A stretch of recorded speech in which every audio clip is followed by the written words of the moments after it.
on the year. They're taking on the Clinton-Massie High School Falcons. They come into this contest with a record of 12-1 on the season. My name is Steve Brown. My partner for tonight's broadcast is a young man who's had a house with many rooms. At his age, he's gotten a smaller house with less rooms, so he doesn't get lost trying to find the bathroom. He's participated in many games and has made a return to a few venues in his day, but none bigger than Sbac's return. He's been together, he and I, before for lots of different broadcasts, and now we're like family. You know, me, the young kid, and he like a grandpa figure to me. He is so old, he's in the Hall of Fame, and we're happy to employ the ugly tonight. He is Coach Rick Schaffner. Welcome back to exciting coverage of high school playoff football on the Fairfield County Sports Network, Coach. We're excited to bring you this broadcast I know. Oh, man, thanks for having me. It's going to be a lot of fun. We're excited to watch a fun-filled game here at Jonathan Hall High School. I want to thank our Jonathan Hall High School Scott for everything they've done for us, for keeping us in here for us. A special shout out to the opportunity to great venue here. This is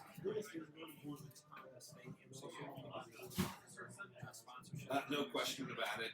It is a cold one. At last check, 28 degrees. Not a whole lot of wind, I don't believe. A little bit, not a whole lot. I don't know if that will affect Carroll's passing game at all, but I did notice, I think every player had gloves on, and it's a cold one. That's not chilly. It's cold out there. And so we'll see if that impacts the game at all. We want to say a special thank you to our sponsors, Fairfield Federal Savings and Loan, Buckeye Lake Marina Park National Bank, Frankie Smith Funeral Home, Price Custom Homes, and sponsoring our Raising the Bar player of the game is the Pickford Retirement Center. We're going to say a break, take a break, say thank you to those sponsors, and when we come back, tell you about Clinton-Massie Falcons and Bloom-Carroll Bulldogs. It's a Division IV state semifinal football contest live from Jonathan Alder High School on your sports for Fairfield County High School Sports. We are the Fairfield County Sports Network.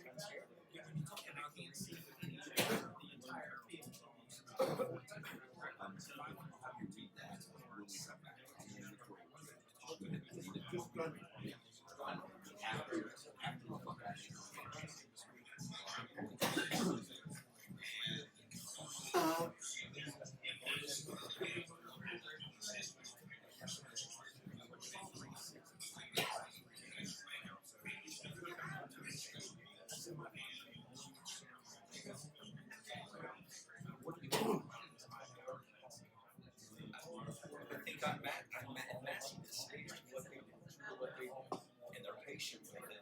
I think they're going to have some success tonight. But, you know, if we get a little impatient, we start to throw it a little bit like we're not used to. What's going to happen? We'll see if they what happens. You know, talk about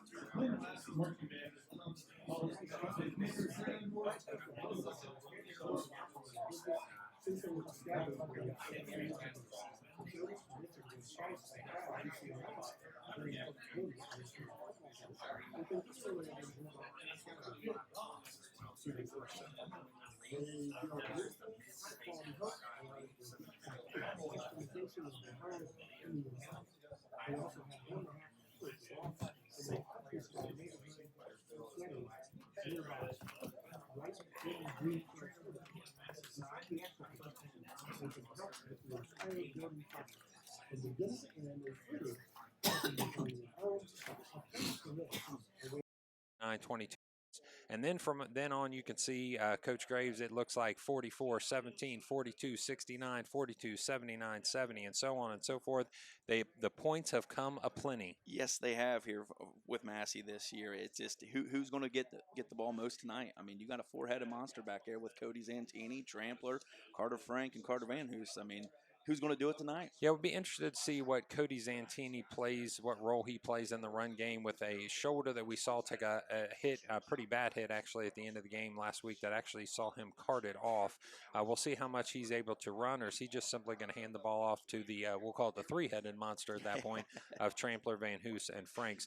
So Massey was able to go 5-0 in the league. Did have a close game against Western Brown, who went on to the regional championship. Lost to Granville, who's on the road tonight. So congrats to Western Brown for a great season. But we come into the playoffs beating Northridge, Waverly, Wyoming at the time, #1 team in Division 4 in the state. And then last week, a tough game against Archbishop McNick. Tell us a couple thoughts about the game you saw last week, Coach Graves. Well, I tell you, it came down there late. McNick never gave up. They fought the whole time through, and luckily we stayed true to what we are. We didn't get out of what we like to do. We kept continuing to run the football.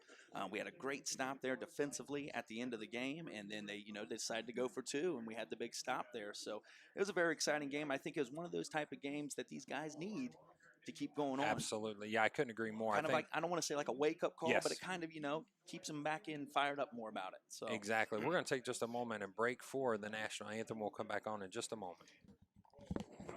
Division 2. Yeah, this is Division 4. So, pretty significant deal. And I believe only lost by a touchdown. We're going to take a break, say thank you to our sponsors. We'll be back with more in just a moment.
Thank you to the Clinton-Massie Band for playing the national anthem. And as I say many times over, if you like your freedom, then thank a veteran the next time you see him. So we appreciate that rendition of the Star-Spangled Banner. So back to football. Coach Graves, we noticed last week, like you said, a tough victory that maybe, as you pointed, and I understand your wording, maybe a little bit of a wake-up call to say, hey, there's a lot of teams that game could have gone ugly pretty quick. They scored 2 quick ones. They were actually driving in for a third before the interception that was returned almost to the 50-yard line. So, I mean, it was good for them to kind of say, hey, we've got to make sure we take care of business from the word go, and then keep the foot on the gas the whole time. Oh, absolutely, and that's something they're going to have to do tonight with this Bloom-Carroll team, I'll tell you. Yeah, what's interesting is points for 588 for Clinton-Massie, points against 211. So you do notice that there are more points being scored by Massey, but also more points being given up. Is there any concern in your mind with that stout defense that if they can't move the ball, they're going to be able to, hopefully hold Alder's offense to a reasonable amount as well? I'm not too concerned with that a little bit. I think they're locked in defensively. I think Clinton-Massie is. These coaches do a great job of preparing these guys for these games and stuff. They were in there early this morning with their walkthrough. I had a chance to watch it a little bit before basketball practice. These guys are zeroed in. They're ready to go. Yeah, no common opponents, as he said, so we're going to just have to take this game from the first snap and see how each one defends each other and how the offenses can go against the defenses. As we said, both stout defenses are going to try to hold the line as quick as possible. Now, you do see a more balanced attack from Bloom-Carroll, where Massey is heavy run, very little passing that you're going to hear called from the Massey sideline. But Carson Van Hoos leads the way for Clinton-Massie, having over 2,081 total yards for the year, all-purpose yards. He's followed by Carter Frank with 1,310, and then Colton Trampler by 1,082. So that's your three-headed monster. Potentially put Cody Zantini at 533 as well. Yeah. I mean, you look at these stats, especially in the playoffs here. I mean, Carson Van Hoos right now in playoffs alone is averaging 15 attempts a game for 139 yards and 2.5 scores. That is very impressive. But the thing is, you focus on him, you got Carter, Frank, and Colton Trampler going to do damage right after him. So. Absolutely, and we said a balanced attack because Bloom-Carroll does like to throw the ball a little bit more, especially more than Massie. So we see through the playoffs, they've had one game with 16 attempts, one game with 29 attempts, one game with 20 attempts, and one with 17. So that's your average of 20 attempts a game at a roughly 125 average with one touchdown through the air. Something I did notice is a little bit of a turnover conversation I'd like to have with you before the game starts, which we are going to start in about 5.5 minutes. But it does look like they've had a few fumbles and a few interceptions. In fact, for the year, the defense has been able to get 14 interceptions and 10 fumble recovers, but their offense have given up 4 interceptions and 10 fumbles. Is it one of those games where it's just going to come down to a turnover? I think so. You took the words right out of my mouth, Matt. I was going to look forward to that conversation later in the broadcast, but let's talk about it now. Yes, they have been prone to cough up the ball, Bloom-Carroll here recently in the playoffs, averaging about 1 a game. So could that big turnover be what Massie needs tonight to seal the victory? Yeah, to touch base on their game last week against St. Clairsville. So Bloom-Carroll beat a very tough St. Clairsville. In fact, St. Clairsville is one of the teams that Clinton-Massie beat to win a state championship. I believe that was in 2012. And last week had a good game against them, held them to 3 points. So again, that stout defense coming through for Bloom-Carroll, and caused 2 turnovers in the process as well. There was 2 interceptions for the Bloom-Carroll Bulldog defense. So talk a little bit about your thoughts compared to the game you saw from Clinton-Massie last week. Well, you talk about with Colton Trampler last week, he had 17 rushes for 130 yards and 2 scores. Carter Frank with 15 carries, 127 and a touchdown. Van Hoos with 14. So between those 3 guys, Coach Zantini's doing a great job of distributing it even, it looks like, across the evenly, board, and which I love. But if you go back to 2019 to find a game where Carson Van Hoos did not rush for 100 yards. And somebody else did, yeah, right? Yeah, somebody else did. And that's amazing. You got to go back that far to say this is the one time that you're going to see it in the playoffs, especially where you had a couple 100-yard rushers and one of them wasn't Carson Van Hoos. Absolutely. I'd like to see him get loose tonight. Yeah, Carson Van Hoos on the loose. So defensively, who led the Falcons last week? Nate Wildermuth played the game of his career last week. Unbelievable. Honest to goodness. He had 12 tackles, 11 of them for solo, and 5 TFLs, tackle for loss.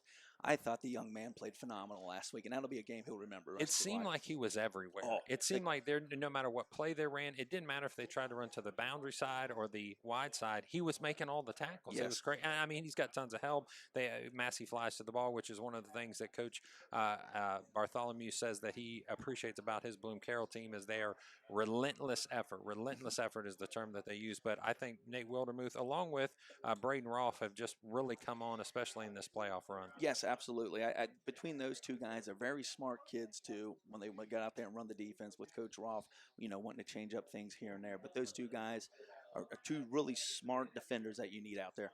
And what's interesting is I saw that the yards given up by Massie was 202 in passing, 147 in rushing, which are just about the averages that you see, and maybe a little bit more out of Bloom-Carroll, and that even balance kind of approach. So it seems like this might play well for Bloom-Carroll's offense to say, well, if you're willing to give us a couple 100 yards in passing, we'll take it. And then when we can squeak out a few yards on the ground, we'll take that as well. Absolutely. And I think, when I've talked with the coaches, I get to talk to them every morning when I'm in school, and they are kind of worried about the pass game as far as they do. Bloom-Carroll does a lot of bubble screens and quick slants and stuff, and they do have a really good receiver in that Bo Weiscarver, who watch out for that number 1 tonight. He's a 2-sport athlete and just a player. Yeah, we'll talk about that conversation I got to have with Coach Bartholomew. So Wade Bartholomew is in his 7th year as head coach here at Bloom-Carroll Bulldogs. He's actually the son of a coach. His father is on staff with him. He runs his offensive line. So his career record is 77-44, but some of that is from other schools. He was a head coach for a couple of years at Huntington Ross. He was at Gallia Academy, and then he was also at Logan Elm. So at Logan Elm, I'll tell you what, we are. Let me check. Maybe. Yeah, it's definitely. Give us 1 second while we catch up here.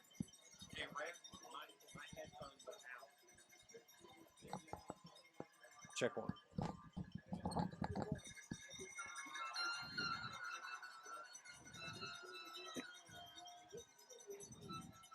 Tell you what, this is a great atmosphere tonight, Falcon fans. Both teams just took the field. I don't think there's a few seats available left over there on that Massey side. I can't really tell. But they've come out tonight ready to cheer on these guys. So we need you at home tonight, too. Okay, apologize for that, ladies and gentlemen. A little technical difficulty bringing the headphones back up to speed here. So as Coach Graves said, not a lot of seats left, especially on the visitor side for Massey. And I passed through the home crowd here, which is the Bloom-Carroll side on the home side of Jonathan Alder Stadium, Performance Honda Stadium, and it's packed, and they're excited to be here. Both teams, again, Bloom-Carroll haven't been in this very game, the state semifinal game last year, losing to Lake Catholic, which we'll talk about at some point. And then you've got Massey, who would have to go back to 2017 when they were in the state semifinals, and then eventually the state final game and a loss to Steubenville. So Massey returning after an absence of a few years. Bloom-Carroll's just back at doing it all over again. Yes, they are. I mean, let's see where we're going here. Yeah, Clinton-Massie is going to take the field and set up on the 40-yard line for the kickoff. That's Ian McGinnis along with the kick coverage team. They've added a few people, as we noticed in the broadcast last week, where Carson Van Hoos, Blake Ireland are now on the kickoff return. I think they're adding some speed and some high-level tackling on that end as well. Absolutely, they are. That was some discussion that I've been able to listen to with the coaching staff this week. Absolutely. Kickoff returners should be Bo Weiscarver and Dylan Armentrout. So Armentrout back there. They're going to set up at about the 10-yard line. At this point, Ian McGinnis has had the kicking duties all year long, and he's going to drop this one right about the 15-yard line. Looks like a pretend fake. He goes outside of it. He finds an opening on the 30. Only it looks like Van Hoos to beat, and he's going to go all the way down the left sideline. He's going to get, and he is going to score on the opening kickoff. On the opening kickoff, Clinton-Massie gives up a touchdown along the left-hand side. So what you saw, ladies and gentlemen, was a fake handoff.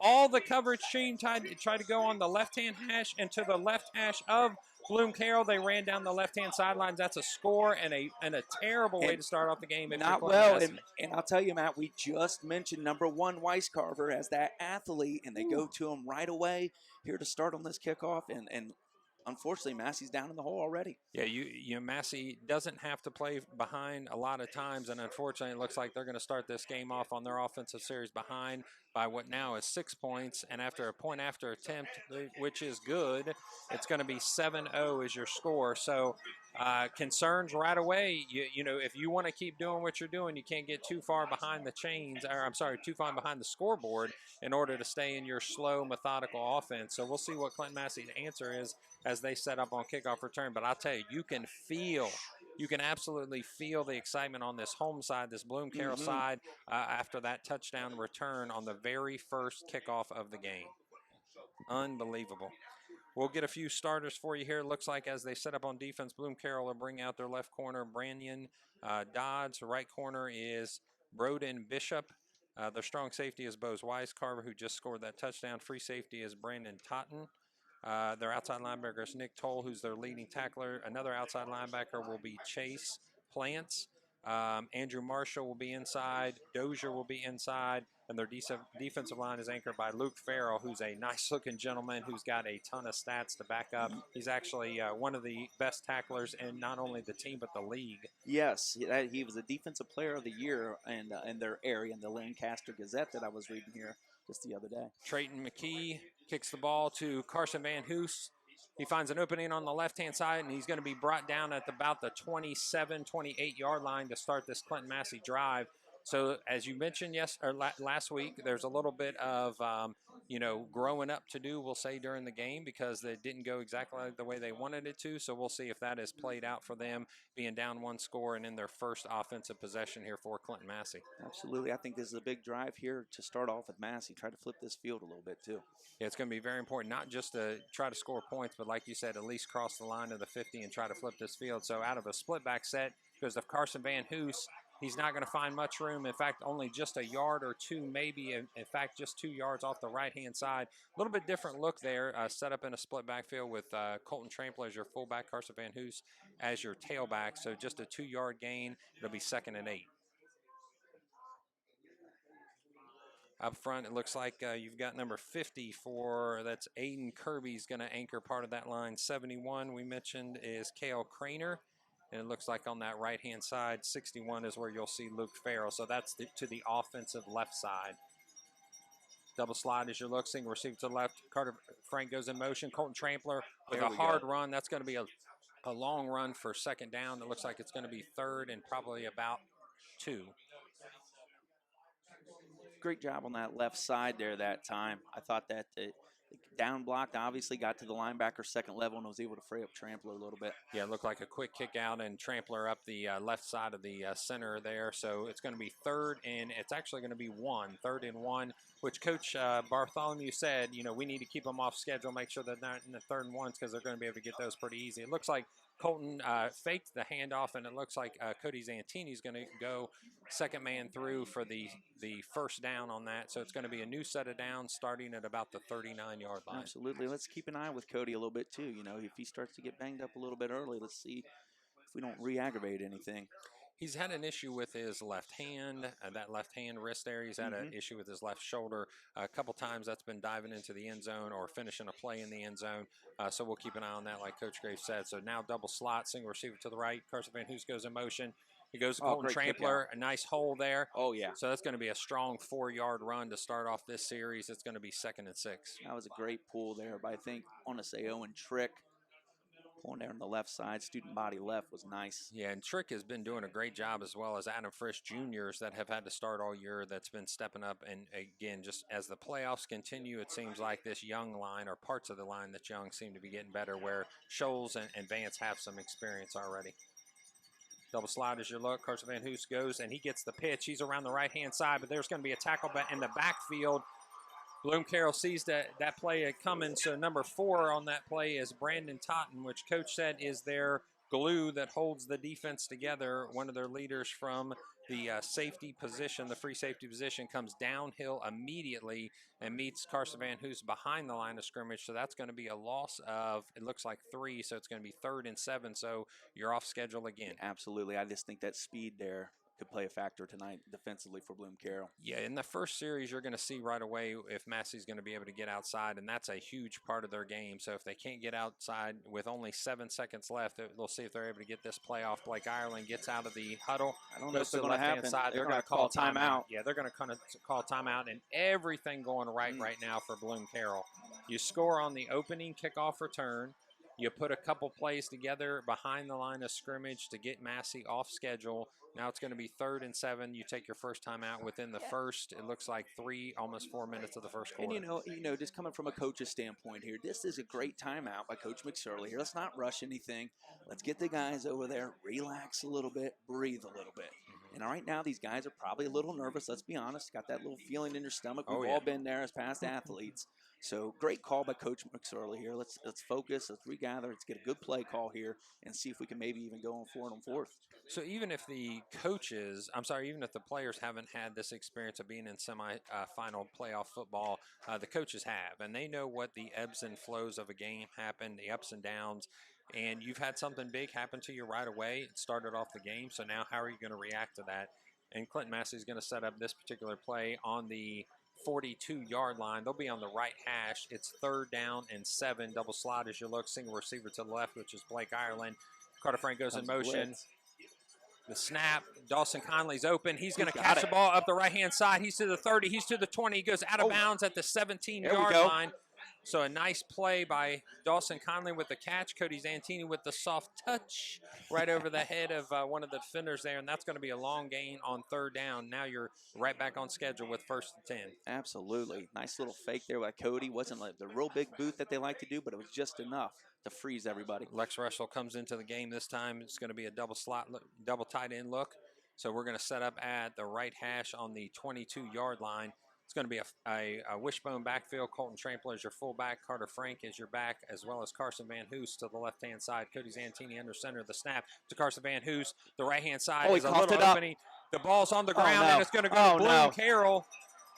So a fumble recovery by Bloom-Carroll as Massey was going into the south end zone. And again, everything going right for the Bulldogs at this point. You're living life in the good side there.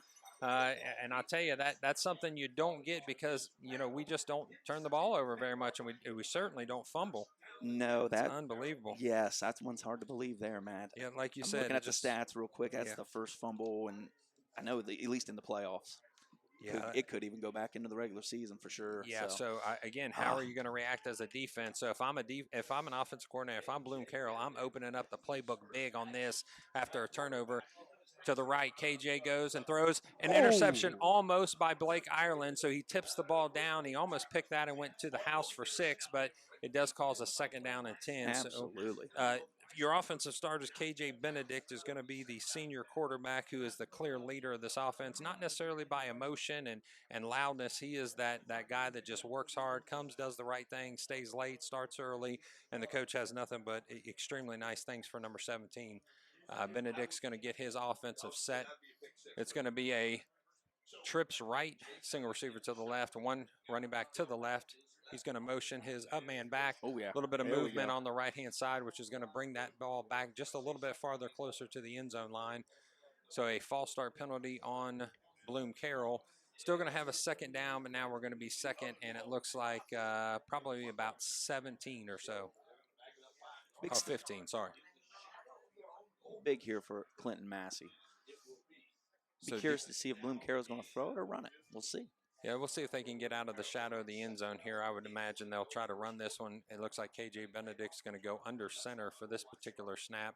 Try to keep it close to the chest here. The ball is set at the right before the 5-yard line.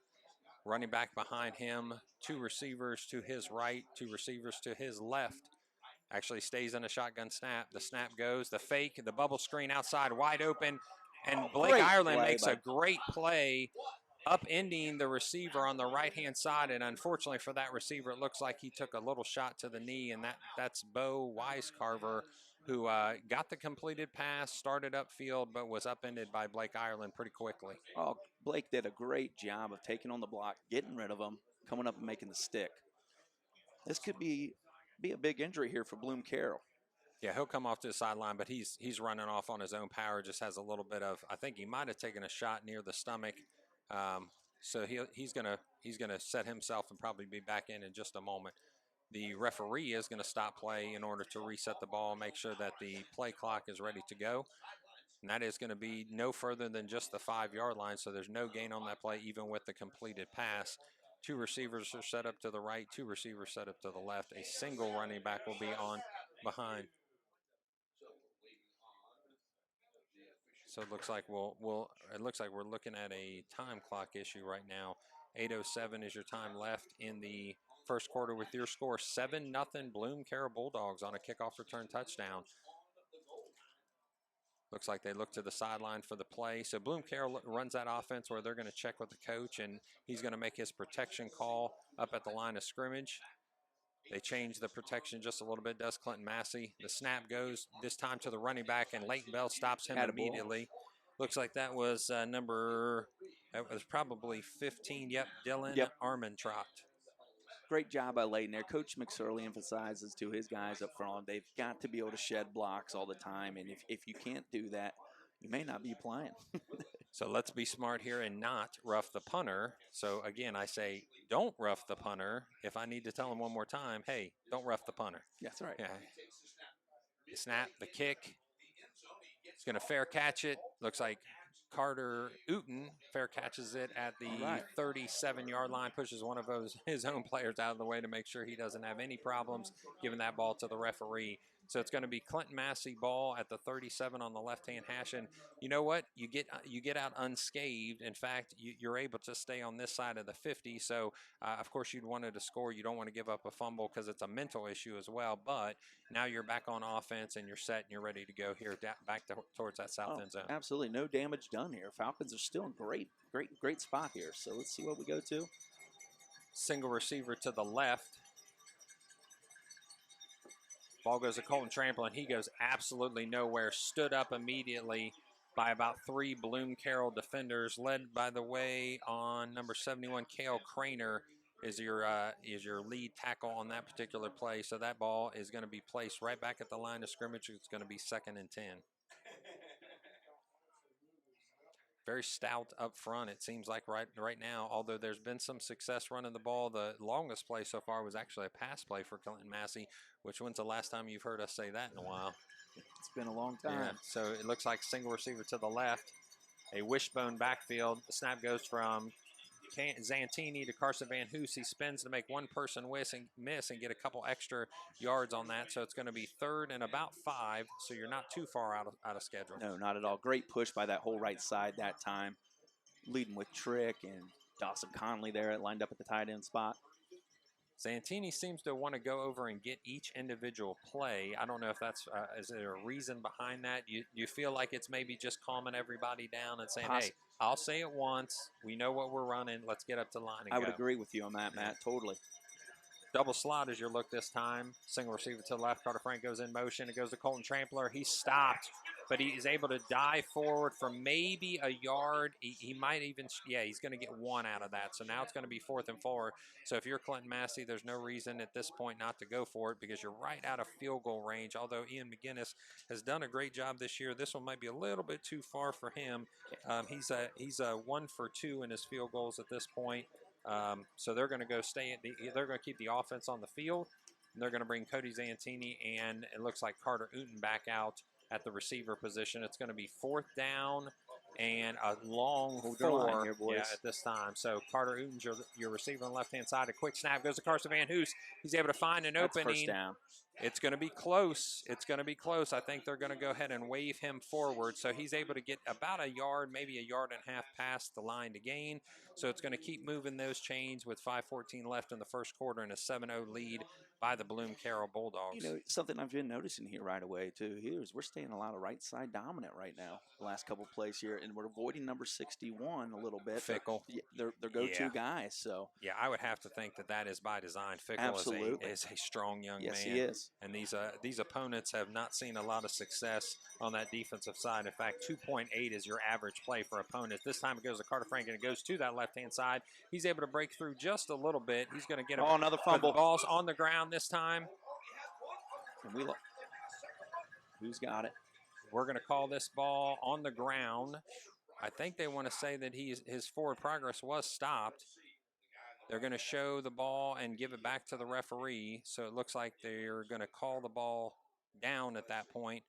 Forward progress was stopped, but another coughed up ball by Clinton-Massie. Roll that clock is what the ref says with 4:38 left. So it would have been a second turnover within the first quarter, and it seems like, is it just nerves or are they just scraping for the ball? I'm going to go with a little bit of nerves, to be honest with you, Matt. I just don't – I've seen these guys all season long play, and it just may be a little nerves right now. It still could be from that opening kickoff right now. Right. So they're going to go with an offset, looks like a power set to the left, a wishbone backfield. The snap goes to that pitch goes to Carson Van Hoos. He finds an opening on the right-hand side. Gets to the 10. He's up still at the 5 and goes down at the 3-yard line, holding both hands on the ball this time so he can go down at the 3 with a first down run. That was a pitch. So they faked it to Colton Trampler. The pitch immediately had to be put in place because there was a guy right in Cody Zantini's face. So they're able to get a successful pitch off, and that run on the right-hand side is for a first down. It's going to be spotted right about the 4-yard line on the right-hand hash. Yes, that was a great read there by Cody Zantini. Looks like a double tight look. Dawson Conley to your right, Lex Russell to your left. Wishbone backfield, Carson Van Hoos. He gets one person hitting, but he's able to fall forward. Now he's going to get down to about the 2-yard line, maybe 2.5-yard line. So it's tough sledding on the inside right now for Carson Van Hoos. Second and goal for the Clinton-Massie Falcons, already down 7-0, 3:26 left on your clock in this first quarter, which is going very, very quickly, especially with the action that we're seeing so far. The ball on the ground by Clinton-Massie so far on their 2 drives with a very successful pass to get them down closer to the line of scrimmage. Going in motion is Carter Frank. He's up against the line of scrimmage. It goes to Colton Trampler, but he goes nowhere. In fact, he's going to lose a yard. And I talked to Coach Bartholomew early in the week, and he said he has a plan to stop Colton Trampler, and he knows that that's just, words. It's got to be put into action. But it seems so far they've had a few successful runs with Colton, but for the most part, he's getting bottled up quickly. Yep, taking the fullback out of the equation on the option. So, and we know that Coach McSorley always wants to establish that fullback. Absolutely. So this time, the unbalanced line comes to the right-hand side, 4-point motions. Carson Van Hoos gets it. He's stopped again in the backfield. This time, he's going to be slung down to the ground with about a 4-yard loss. So The push is just not up Yes. front for Clinton-Massie right now. It's all Bloom-Carroll on defense. It's all Bloom-Carroll on special teams. So that's going to force Clinton-Massie to go for a field goal when they're here on the right-hand hash about the 5-yard line. Just doesn't look like. No, it doesn't. Yeah, no push. There's no push. All momentum right now with Bloom-Carroll, especially up front. They're owning the trenches right now. Yeah, it's all purple right now. I mean, a sea of purple as soon as that ball is hiked. The ball snapped. The kick is up. Looks like it's good. No good. No good. Sorry, no good. Whoa. I didn't see where the ball went to, but it looked like it was through.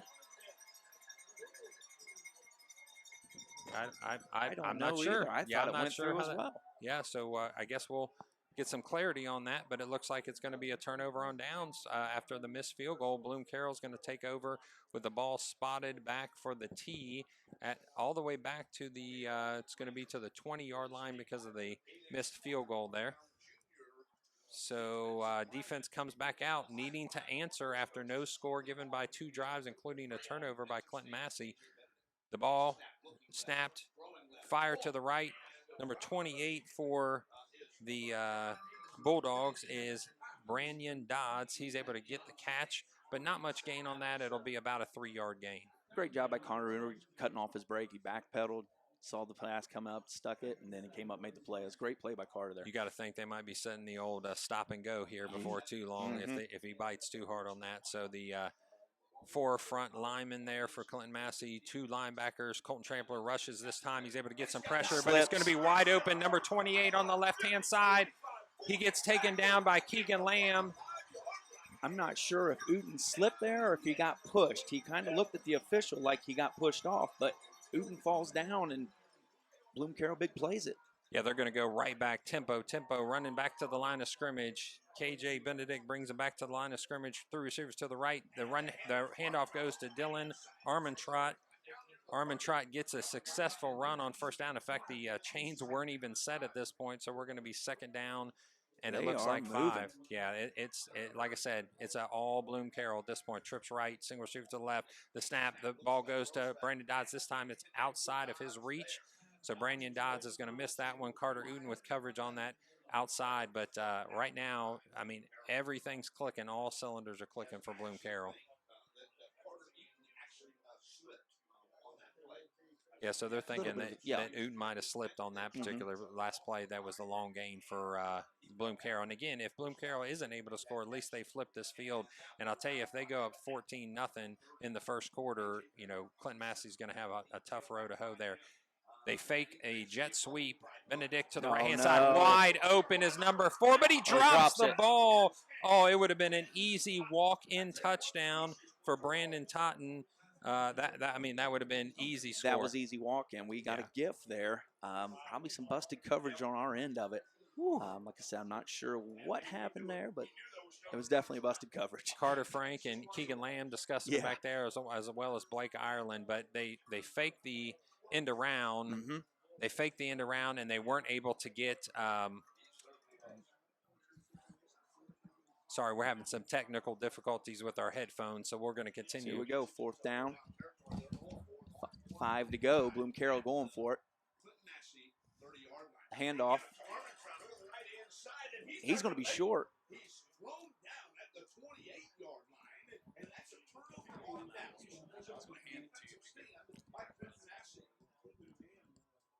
So that is a turnover on downs for Clinton-Massie. So it's going to be first down, Clinton-Massie. They're going to set up the ball at the 27-yard line. So that's a big play by the defense after a successful run. Looks like Clinton-Massie is going to have to set up there at the 27 going left to right, which will eventually be on your TV screen. So we appreciate those joining us here at Campus Nation, campusnation.com, and the Campus Nation YouTube channel. Ball goes to the right-hand side. That's Carson Van Hoos. Carson Van Hoos finds a little room on his left-hand side, and we're going to bring that back up for a 2nd and 7 as we have just 18 seconds left in the first quarter.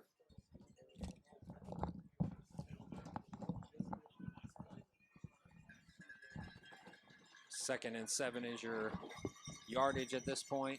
4 seconds left. The snap goes off. Cody Zantini gets a run on the left-hand side. He's down the left-hand side to the 50. He's going to go out of bounds very smartly, not taking any extra hits when he doesn't need to. So Cody Zantini is going to expire the first quarter with that run off the left-hand side. It's going to be out of bounds right about the 47-yard line. So nice job by Cody Zantini. While we've got just a second as this quarter changes, we want to say thank you to our sponsors, Sam's Meats. Football fans, stop by Sam's Meats in Wilmington, Ohio, and support a locally owned and operated business. Sam's Meats has fresh chicken, pork, beef, deli sandwiches, and lunch meats. Their meat deals are a great way to buy meat in bulk, helping you save time and money. Dine in and enjoy hot meals and grill items. Sam's Meats also offers catering, party trays, and homemade desserts. Open Monday through Friday, 8 a.m. to 6:30 p.m. and 8 a.m. to 4 p.m. on Saturday. And of course, don't forget the bacon. Liberty Savings Bank can save you time and money with historically low mortgage rates and state-of-the-art online banking. Our team appreciates the coaches, teachers, administrators for the work that they do today to build the leaders of tomorrow. We would like to also thank our employees. They are dedicated to make our community great. Find out what we can do for you at Liberty Savings Bank.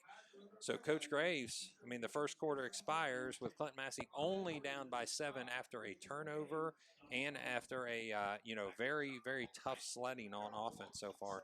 Yes, I think Bloom-Carroll gave us kind of a gift there late when they dropped that one touchdown pass, and it's helped us out here. So hopefully the guys stick to it here, and we'll see what we got going in the second quarter. So they flip sides. They're going to actually mark the ball out at the 50-yard line. So they're on the 50. Cody Zantini hands the ball off to Carter Frank, left-hand side. Find an opening, wide opening, 30, 22, 20, He's 19, gone. 18, He's gone. 5. He's gone. Score! All right. Clinton-Massie Falcons. Off the left-hand side of that line, right over the strength of their offense, or their defensive side. It looks like Carter Frank, after being stopped twice, is able to push past and even push off a defender trying to make a tackle at the last second there. So Carter Frank with the score, going to make it 7-6 with a point after attempt to come. Oh, that's absolutely huge for Carter Frank to do something like that right now. Exactly what they needed. Clinton-Massie needed something to go their way, and so far that score would be just what the doctor ordered. So Cody Zantini is up at the tee getting ready to set this. We want to send a shout out as this extra point goes. Snap, hold, kick, up, and it's good. Shout out Go Falcons from Jace, Matt, and Izzy Griffin, and Janie and Ronnie Wallace on Webb Road in Wilmington, Ohio. Those of you that want to send your shout outs, if you're listening to Campus Nation, please send them at 937-303-8069, 937-303-8069. Coach, I believe you said a couple players on the old basketball team have said they're going to listen to you tonight. Is that right? Absolutely, yeah. I'm going to give a shout out to my boys basketball team out there right now. I told them that I was going to be on the call with Mr. Baker tonight, and they were fired up for it. So all you guys listening at home, cheer on the Falcons, but make sure you're up early tomorrow. We got an 8 o'clock practice. And, of course, they're not going to critique anything you say. No. I'm sure. I'm sure they They're won't. going to say, Coach, you did a great job. I couldn't find a single thing you did wrong. So a little concern here for Clinton-Massie as they set up the kickoff return team. Carson Van Hoop is going to be your closest to the sideline here for Bloom-Carroll and Blake Ireland. And it looks like Nate Wildermuth on there as well, Dawson Conley. Ian McGinnis is going to set this up. The tee goes at the 40-yard line. I know we'll see if he's going to do his squib stuff again that they go back to. I don't know if I kick it to 1 or 15 again. Yeah. Wise Carver is your guy still back there, so he's come back from the injury. This is going to be low on the ground. It's going to dribble. It's going to go to Dylan Armentrott. Armentrott finds some opening on the left-hand side. He makes 2 people miss. He's still on his feet, but he's going to go down at the 37-yard line. So, something about them so far, you can see that Armentrott averages 14.5 yards every kickoff return, and Weiscarver 16 in this game. That average is going way up because he's already got a touchdown. So it's something we're going to have to watch if Clinton-Massie continues to kick off as they're, after scores, or maybe they'll get the ball starting the second half. That kickoff coverage team has got something to think about. And you know what I see already? Leighton Bell pumping up his defensive lineman and saying, hey, let's make some difference here. That's a good leader, that junior defensive lineman that started also last year as a sophomore. So starting this time, the pass goes to Dodds immediately. He's going to go down, but they're going to call that. I'm going to see if they're going to call that incomplete. It looks like he dropped the ball as he came to the ground with a nice hit put on by both Nate Wildermuth and Blake Ireland. Oh, absolutely. Blake comes up, like I said, out of his back pedal, sees it, keeps the play in front of him, makes the good stick, and look what happened. Incomplete. So here we go. Nate Wildermuth showing himself again already this defensive game here. So This time it's a 2-by-2 set, single running back to the left of the quarterback, KJ Benedict. He calls motion for Wisecarver. The snap, the fake jet sweep. He goes back up on the left-hand side. There's an opening. The ball's on the ground. The ball's on the ground, and it looks like there's going to be a penalty flag. No, I'm sorry, that's a possession flag, and it's going to go to Clinton-Massie. Falcon ball, baby. Falcon ball. So it looks like Dylan Armentrott coughs up that ball over to the Falcon sideline, which is going absolutely crazy. So this is where the turn of events may happen for the Falcons. So it's got to come through right now. If it's going to happen, it's 7-7, your tie ball game with 11:27 left at the start of the second quarter. So the Falcons are going to take over at the 41-yard line. Yes, I like to see the Falcons stay true here. I don't think you need to do anything crazy right here. All right. Look at your time still, run the clock a little bit, run the football here. I don't think we need to get cute. Stick to what we do. Like Coach Bartholomew said, the best offense that is by Clinton-Massie. I'm sorry, the best defense is to keep their offense. Now, never mind. Amanda immediately, Cody Zantini throws it, not listening to Coach Graves at all, to Carter Franks, who completes that catch and is able to go 8 yards for the first down run. It's going to be 2nd and 2. So he basically said, everything you just said, forget that. We're going to throw. Absolutely, he did. That's okay. That's okay. All right. Completed. So hey, the clock's still going, Hey, we'll take that. Yeah, so staying in bounds, it's going to be 11 minutes left now on the clock as Clinton-Massie sets up in the wishbone backfield, single receiver to the left. Oh, Cody Zantini was actually hard counting them and able to bring them across the line. So it's going to be, yeah. Yep, it's going to be offsides on the Bulldogs, so that's going to be a first down gained by a penalty. Now let's talk about penalties. Coach, I know you brought up some information about penalties earlier. It looks like both teams are relatively low in their penalty count. Yeah. And I think throughout the playoffs, you can look at it here. Clinton-Massie's been penalized 13 times in the playoffs, for 155 yards, but let's get back to the action. Carson Van Hoos bottled up quickly off the right-hand side of the Clinton-Massie line with no gain on first down. Yeah, so on average, each team, it looks like you're getting about 3 to 5 penalties per game. Yeah, so both of them are playing pretty clean, so we're not going to expect that to happen very often. Yeah. So it looks like right-hand side of Clinton-Massie is where we're going to set up on the right-hand hash. Looks like no gain on that play, so it's 2nd and 10. Double slot, single receiver to the left. Carter Frank goes in motion. Ball goes to Colton Trampler, and he gets a good 8 yards on that second down run. So it's going to be 3rd and 2, hopefully setting up Massie this time in the middle of the field at the 24-yard line. I absolutely love this. They're going back at number 61 now a little bit. So they're coming to that left side, saying, all right. So they must have seen something here to where we can expose. Yeah, and I'm trying to see. It doesn't look Coach, see if you can see number 19. Do you see a 19 on the defensive side? We are a little bit high up. Yeah, I do see a 19. So Chase Plants is out there. I know the coach had mentioned that he was a little banged up and playing mainly defense this week. Ball goes to Carter Frank on the left-hand side. There's an opening, and he finds a cutback lane that gives him a first down run. In fact, he's going to gain it by 4 yards, so the chains keep moving. Keep that clock going. Punch one in here. Quick score update. Ursuline up on Port Clinton 15-7 in the second quarter. 15-7 Ursuline. So the winner of this game, and it's a shame that one of these two great teams is going to have to, end their season tonight. Both teams 14-0, Bloom-Carroll 13-1, Massie deserve to move on, but only one can. Carson Van Hoos on the right-hand side buries his head into his fellow running back Colton Trampler to push the pile just a couple minutes or just a couple feet more, as Blake Ireland goes off to the side to get another play, as does Cody Zantini. It seems like that Coach Wolf has done a good job getting on these offensive linemen here these last couple series, because they've come out with a little bit more fire, owning that line of scrimmage now. We're starting to get that push. Yeah, it seems like there's a push forward. The white is able to get into the purple section, as before it looked like all purple on this side of the line. So off-balance line to the left-hand side. The snap goes to Colton Trampler. The ball's on the ground again, and this time Bloom-Carroll gets the pickup. So we are seeing fumbles all over the place. That time it looked like a bad exchange between Cody Zantini and Colton Trampler. Now the ball goes back to the Bloom-Carroll Bulldogs. That was one of those where it looks like Cody put it in there to ride it, but then some type of miscommunication. So unfortunately, you saw a great momentum swing towards the Falcons, now right back the other way towards Bloom-Carroll. So Bloom-Carroll's going to set up their offense on near the left hash. It's going to be at the 14-yard line, 1st and 10. 3 receivers to the right, a single running back to the right of Benedict, the quarterback. He snaps for the ball. He's going to roll right immediately, looking to go long. He goes to number 1, Weiscarver. He's down, but he's going to complete a first down catch and run to the 26-yard line to start this series for the Bulldogs. Absolutely. KJ was able to get the edge there on a little bit of the rollout and hit his guy downfield. Little miss. All right, Clinton-Massie set. They're going to go tempo, tempo, tempo, and this time the ball goes on a jet sweep, but it's going to be stopped because the referee says that there's a false start on the Bloom-Carroll Bulldogs.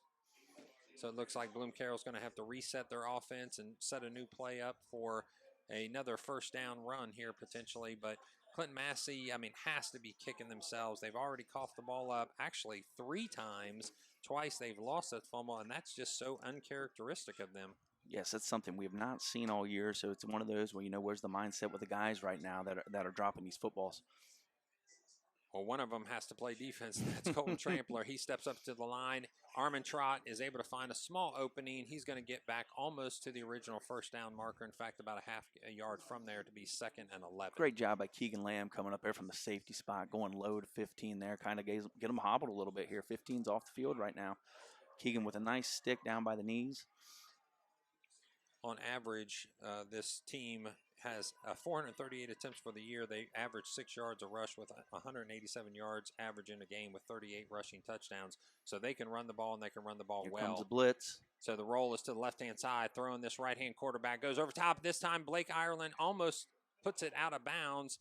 He snaps the ball down to the ground, and the receiver can't come up with it. So looks like it's going to be 3rd down and 11. What a great break on the ball by Blake Ireland. You've happened to see that a couple times here in the last couple playoff games. He's made some really nice plays defensively of getting his hand in to knock the ball away, and he's continued to step up in big situations.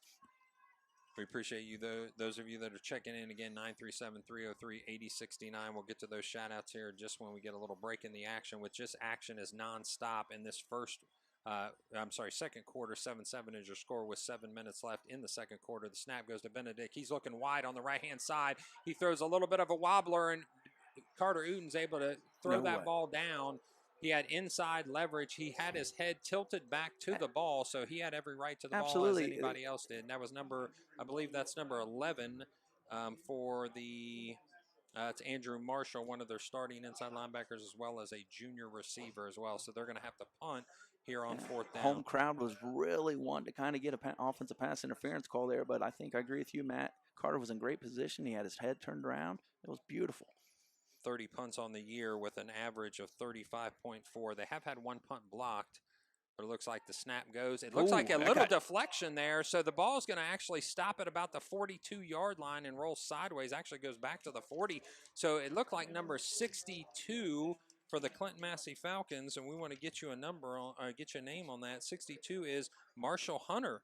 That's a freshman out there. He actually didn't look like that was 42. 42. That was Rolfe. 42. That was Rolfe. Okay, yeah. Congrats to Braden Rolfe, the senior. But it seemed like he got a paw on that, didn't it? It did. It looked like he was able to get his left hand outstretched, and he knocked the ball, and to where it had a real funny spin on it. It didn't go very far. In fact, the success of that punt would be only maybe 20 yards.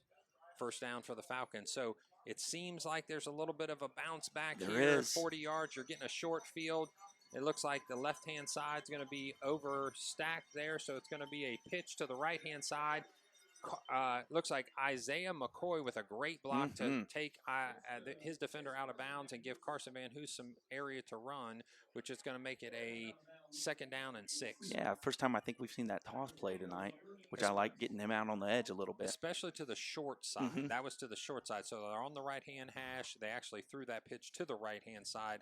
McCoy got outside and made a fantastic block to drive his defender out of bounds and give a lane for Carson Van Hoos to run. That may be something the coaches have seen now to run to the boundary side. So this time it looks like the extra support will be behind the line of scrimmage to the left. Carter Frank is bottled up quickly. He needs to go down, and he's able to get back to almost the line of scrimmage, losing at about a yard. But my concern is the ball at this point. Absolutely. The big number 61 there for Bloom-Carroll. Was it the Farrell kid? Beast right there. We didn't get any push there on him. He just makes the play. Yeah, I mean Farrell is He's- a stout young yes, man. he There's is. no question. I mean, What are they listing? They list him at 6'3", 215, and he is every bit of that. I can tell you from all absolutely. the way up here. Carson Van Hoos goes in motion. The ball goes to Colton Trampler. He's able to run on a successful third down run to almost first down yardage, but it is going to be fourth down and about a half a yard. So this is exactly what Coach Bartholomew said. We know that inside of the 50 to the end zone, they're going to be a four-down team. He mentioned that specifically. The Clinton-Massie is a four-down team. Oh, absolutely, they are. And they need to make sure that Bloom-Carroll is able to tackle backwards. That's the quote that I got from Coach Bartholomew, that we're always seeming to have running backs that are able to fall forward. Cody Zantini looks like he's going to call this play from the line of scrimmage. The ball goes to Carson Van Hoosen, an opening on the right-hand side, which is a first down. He's going to get that by about 1.5 yards. So it's going to reset the chains starting at about the 29-yard Absolutely. line. Great job by McCoy and Trick and Conley on that right side, kind of pushing everybody down. And he just slides right up in there and gets that first. Clock's rolling. We're in a good spot right here. Come away with some points on this drive, which would be nice. I know Carter Frank's Nana says don't mess with the four-headed monster. She wants to get it back into Carter's hands as quick as possible. This time it's going to go to Colton Trampler, but the pitch goes actually to Carson Van Hoos. He finds an opening on the right-hand side and gets a nice 5-yard run to start this series of downs. That's a great job there by Cody. Good read by Cody. Pulls it from Trampler and ends it up with the option. Good little gain there to keep going. Blake Burris watching from Silverwood Farms. Let's go Falcons. Cheering on the Falcons from Hey. Waynesville, Ohio, the Rumburgers. Blake Burris, Cherry Hill, that's my neighbor. Hey, how about that? Go Falcons. The Sternshires are listening online tonight. We appreciate those checking in. Both Dan and Judy Sternshire, stalwarts of teaching for Clinton-Massie local schools. Go Falcons. Shout out to cheerleader Allie Brown from Memes and Bookie in Fairborn. The play goes this time to Colton Trampler. He's able to find an opening on the left-hand side, and that's going to be a hard second down run that's going to be almost first down yardage. It's going to be another third and probably half a yard here. Yeah, it's great. Garrett Vance, I think, did a really good job there on 61 that time, matching mano-a-mano. Got enough of push to where we can get right beside that left side and continue this drive. So we got third and short here. And I've already seen Vance out and making some blocks outside of the tackle box, so he's on fire. That senior wants it. Absolutely, he does. He's really played well in the playoffs here, getting them some pancake blocks here in the last few games. Cody Zantini calls the play from the line of scrimmage. The snap goes to Carter Frank. The opening off the left-hand side. He finds an opening. He puts Hey, Nana, he's in, baby. Score! Nana, he just scored off the left-hand side of the line into the end zone underneath the left pylon. That one's for you, Nana.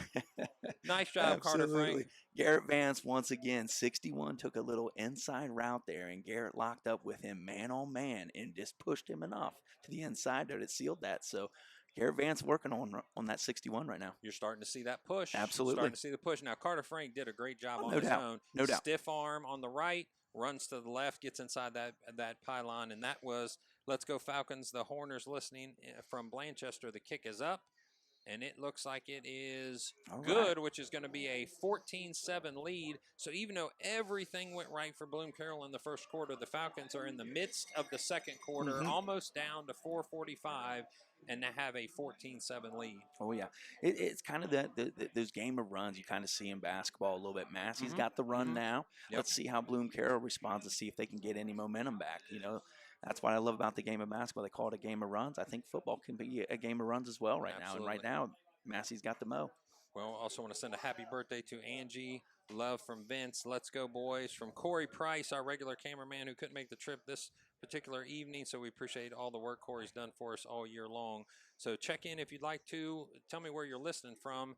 Tell Coach Graves if he's down the street from you, you know, and that you're going to have a steak ready for him when he gets home. So 937-303-8069. We appreciate Coach Graves filling in for EJ Lamb, our normal color commentator. Couldn't make the trip as well up here to beautiful Jonathan Alder Stadium, Performance Honda Stadium.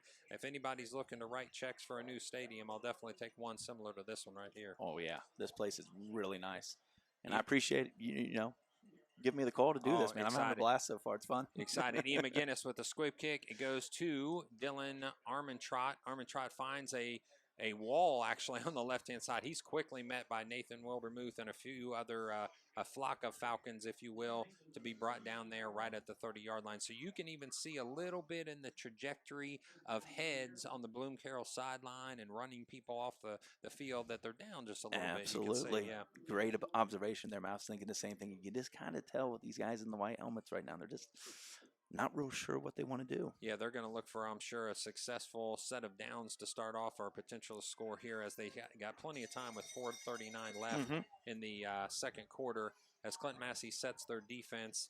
Looks like it's going to be a trips right, single receiver to the left set with a running back to the right-hand side. It looks like Armentrout is back on the field after going off for just a second due to injury. This time the play is going to be stopped and the timeout goes to Bloom-Carroll. So while we have a moment, we're going to give our sponsors some love. Roscoe's Pizza offers over 45 specialty pizzas made with fresh ingredients, including their famous pickle pie, with 2 convenient locations in Corwin and New Vienna. We are a locally owned business that enjoys supporting charitable causes and even names many of our pizzas after neighboring communities such as the Harvey's Burger or the Midland Chicken Parm. Place an online order by phone or become a driver at either location to enjoy a Roscoe's Slice of Life. Crystal Duncan Realtors. Crystal Duncan of Keller Williams Pinnacle Group invites you to give her a call for all your real estate needs, whether buying or selling land, new construction, residential, or commercial. With 24 years of experience in the business, she will help you achieve all your dreams. Not some of them, Steve. All your dreams.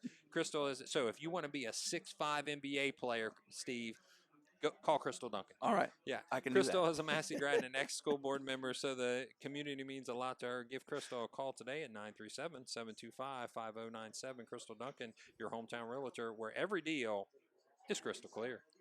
How about that? That was really good. Thank you. So right-hand side finds 2 receivers for the Bloom-Carroll Bulldogs. The ball goes to Dylan Armentrout. Oh, he's brought down immediately by Keegan Lamb, and he's going to actually great play. He's hobbling again. So it looks like an ankle maybe. Yeah, he's really tough on that ankle, and it looks like they're going to bring in a replacement for him on the Bulldog sideline, which is number 18. That's Clay Dozer. He runs both at running back and at inside linebacker. So decent amount of two-way players for Bloom-Carroll. Looks like 5 or 6 seem to go both ways. And I think I'll get back to it here. What my thought after this play. Looks like right-hand side finds 2 receivers, 1 additional H-back up close to the line of scrimmage. Looks like Dozer is your running back to the left, single receiver to the left, and there's going to be another penalty. So tell us your thoughts. No, I just see, you alluded to where they didn't want to play that running back number 19, Chase Plants, tonight both ways. But I'm telling you, if 15 can't really go, they may have to reconsider putting them back in there. You're down to the third Yeah, string at absolutely. that point. Now, I think they all have, I'm sure, capable backs across. No doubt. But if you've got a guy that's been running, and what's his stats? What's Chase Plant's stats for the playoffs? All through the playoffs, he's averaging 12 attempts per game for 75 yards and 2 touchdowns. Yeah, you leave 12 touches on the field. That's going to be tough to replace. Motion again for the Bulldogs to the left-hand side. The ball goes a fake to Dozier. The pass, a wide open Weiscarver, but he misses the ball, goes right through his hands. It's going to be incomplete. The ball falls at about the 50-yard line. So Carter Frank had given up the inside leverage, but he was right there either to make the tackle or to try to dislodge the ball. Absolutely. It would have been a big play had they come down with it, but I think we'd have been able there to make the tackle, make them line up again, which would be big. So this time it's going to be 3rd down and 14. So it looks like the Bloom-Carroll offense needs to stay on the field to keep the Massey offense at bay with 3:42 left in your second quarter. Clinton-Massie sets up their defensive line 4 strong. A 5th comes up to the line of scrimmage, which is Nate Wildermuth. A motion from Bloom-Carroll to the left. 2 receivers to the right. He rolls out to the right. Benedict tries to set his feet. He's able to find a right-hand side opening, but it's only going to be for about 4 yards. So he's going to go back to the original 1st and 10 line of scrimmage on 4th down. It looks like the coach is going to call for the punt. Yeah, just didn't have anywhere to go there. Massey defense, well disciplined in the back and, in the defensive backfield there. So let's see what happens here. Nice job by Clinton-Massie to stop any offensive threat there. And this time the ball is going to be kicked from around the 20-yard line. The snap goes up. The kick, this time the ball gets away with nothing in its way. Fair catch by Carter Uten right at the 35-yard line, so no return. The ball is back in the hands of the Clinton-Massie offense with 3:31 left. So 3:31, you'd like to see a Clinton-Massie drive that takes that entire 3:31. First, you got to get the first set of first downs out of your way. Absolutely, you do. And I think we're capable of doing this. I'd love to get another score here would be great. But I think the more important point is to just take the clock down right now. So Yeah, going out of this into halftime with a 14-7 lead is a win yes, in certain levels there. So quick shout out. Let's go, Massey. Bring me a win as I recover from back surgery. That's Eric Kratzer. So we hope, Eric, you get better very, very soon. Let's see if Massey can take care of business for you. The snap, the handoff to Colton Trample. He finds an opening on the left-hand side, drags 2 defenders with him for a 7-yard gain on first down. One of those defenders, number 23, tried to bring him down but rode him for just a little while. That would be Colin Willett for the Bloom-Carroll Bulldogs. Right back to the line of scrimmage, yeah, and this is the version of tempo that Cody absolutely. Zantini likes to run. The snap, Carson Van Hoos goes into motion. Colton Trampler gets a ball, left-hand side, finds another opening. It's going to be a first down run on second down, so they're going to move the chains as the clock keeps running with 3:04 left. They're going to pause just for a moment to move the chains and start it back up again. A quick substitution on defense, number 75 into the game, Grant Dolan, and off the field comes number 50, Aiden Kirby. Ball goes, They're going to have us movement, yeah. They got movement on. Looks like the offensive line might have just moved a little bit quick there, so they're going to call that a false start, and it's going to move them back and out of schedule there. 1st and 15 is going to be your set now at the 42-yard line. So when Clinton-Massie wanted to run a little tempo, the ball got maybe a little bit in front of them, and it's going to be with 18 seconds left on the clock. The play clock, 17, 15, 10. Snap goes to Carter Frank. Left-hand side is nowhere. He just finds no opening with Totten as another tackle there. Yeah, he did a great job coming over the top of that, scraping over the top and coming up and making the play. Just got unaccounted for there, number 4.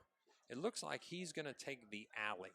Mm-hmm. So if Carter wants to go outside, he's going to be there waiting for him. They've got to learn and continue to cut it in. And the success that Carter Frank has had has definitely been to the inside of the tackle. Yes. Yeah. Clinton-Massie, again, a little off schedule here. Second down. The snap goes to Colton Trampler. He bowls ahead. Colton gets about 4 good yards, but it's going to be a long third down attempt. In fact, it's going to be 3rd and 11. Bloom-Carroll's going to choose to let the clock go here with 2 timeouts. You know, some coaches may use them here, may think Try to get 3rd and long, get ball quick, back, yeah. but they might be okay where they're at as well right now, not try to make a big mistake. In your 3rd and 11, do you dare to pass, or do you go ahead and try to get at least some positive yardage on this play and then make a decision on what you do on the second? Oh, Got they the are going to bootleg. pass. Cody Zantini does not have an opening, is pressured, right-hand side, throws it out of bounds, and to a Bloom-Carroll defender. They're going to say he was out of bounds. He actually caught the ball and stepped, and it looked like he stepped out of bounds, but they almost gave him that catch as an interception. Cody honestly should have just ate that one. Yeah. My big concern was when he got it, took a good lick there out of bounds too. So he got up, he's fine. So Clinton-Massie not able to move the ball, not able to successfully because of a penalty, and that's been something that kind of hurt him last week. Had a holding penalty that put him behind the chains off schedule. This time the kick is going to go from about the 40, it looks like, 37, maybe 35-yard line. That's Keegan Lamb. The snap, the kick, Keegan, not a long punt, up in the air a long time. The catch by Totten, he fair catches it at the 32, so you still have 110 left. Hey, if you're Clinton-Massie here, to me, I'm playing everybody back. Let them catch it in front of us. Just come up and make the play. Do not get beat on a big play here. Stay back, keep it in front of you, come up, make the play, make them use their timeouts if need be. 32-yard line is where the ball will rest, so you need to get a 68-yard successful attempt here in 1 minute and 10 seconds. 14-7 is your lead for the Clinton-Massie Falcons as we go into halftime. Looks like Armentrout is back on the field. Yes, it is. Yep, so right-hand side roll is Benedict. He's looking for the long pass. Nobody's open. The ball's going to go out of bounds, and it's going to float out of bounds to no receiver. And everybody comes up out of that. Looks like, okay, Big Play Gabe is on the coverage there on Totten. Carter Uten with a nice stick there on the quarterback coming up after he released it. That was well played. Quarterback kind of felt that one a little bit. But he's a tough kid, so he's back up and he's ready to roll. Yeah, Benedict is good on the run, especially to his right-hand side. He is a right-handed quarterback, so he likes to roll right and look for his receivers down the right-hand side. That time, just nobody was open. 2 receivers to the left, 2 receivers to the right, 1 single running back to his right.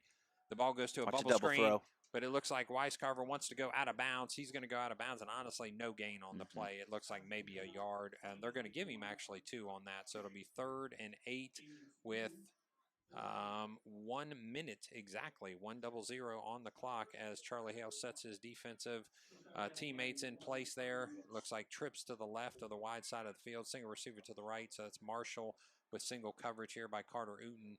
They look to the sideline as the clock has stopped because that play went out of bounds. It's 3rd and 8. Benedict comes to the line of scrimmage, sets his protection.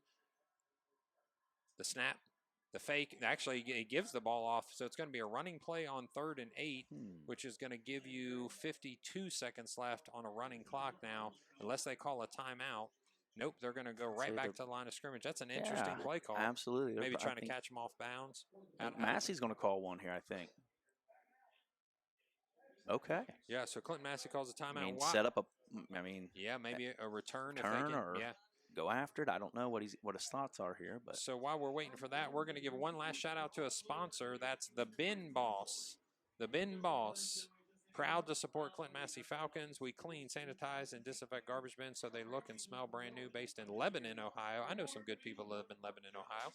Family owned. We work with homeowners, HOAs, and municipalities. Our system uses 220-degree water, which we could use a little bit on my feet right now for that, and a high-pressure water system with eco-friendly cleaners to remove grime and bacteria. So clean you can't refuse the Bin Boss. Find us at thebinboss.com and go Falcons. So it looks like you said, Clinton-Massie wanted to set up a punt block. They have no returner. This is an interesting setup here for their punt formation. Trips to the left. They're going to call in 2 of their receivers, and they're going to set up in protection mode now. The snap, a high snap. They don't actually try to block. So there's nobody back. Nobody's back. Yeah, I'll be honest with you, Steve. I'm not sure exactly what the setup was for that. They didn't go for a block. I guess they didn't want to take a chance that there was a muff catch there. So looks like with 34 seconds left, 14-7 is your score. Clinton-Massie still has 1 timeout. Bloom-Carroll has 2. So it's going to be 1st and 10 at the 35-yard line going from our right to left. Yeah, I would imagine maybe just a little run up the middle here. I think both teams are content right now to get to halftime. Absolutely. I don't think anything fancy here from Massie. And I really don't think Bloom-Carroll would call any timeouts or anything here. Just to get both teams into the half. It's 2 hands on the ball at this point. That's all you're hoping for. So underneath center goes Cody Zantini. He's just going to actually kneel it. He's going to hand the ball off to the referee, and they're going to go into halftime happy with a 14-7 score. 14-7 up.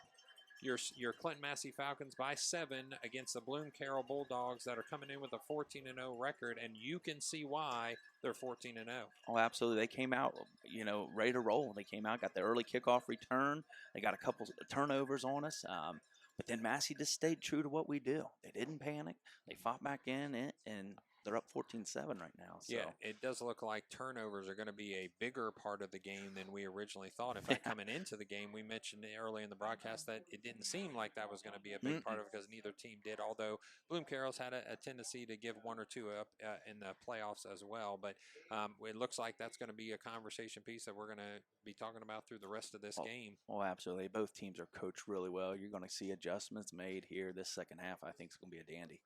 So we want to also make sure that we stay tuned to all the broadcasts of Campus Nation. We thank you for tuning in tonight. Make sure you like the Campus Nation Facebook page and subscribe to the YouTube channel. Campus Nation is your sports broadcast for the 2021 season of club hockey. Face-off between the University of Kentucky and the Ohio State University at the OSU Ice Rink on December 4th. We go live for the puck drop at 12:15. So tune in to campusnation.com or our YouTube channel for all the action. If you're looking to gain exposure and engagement for your business, becoming a sponsor with Campus Nation is a great opportunity to do so. Contact Rick Phillips, our friend Rick Phillips, the great Rick Phillips, the legend in his own mind, Rick Phillips, 937-527-6674 to sign up or message the Campus Nation Facebook page for more information. We are getting shout outs from everywhere here, so let's go Massie. from the Wolves in Crossville, Tennessee. This is Ashley Miller listening from Connecticut. Go Falcons. We haven't heard Connecticut this year. Bring home the win, Massey from Jenny and Mackenzie in Wilmington. Go Colton Trampler. We love you. Connor and Aubrey Huffman are listening from Mount Victory, Kentucky. I just came back from Kentucky last night. Thank you.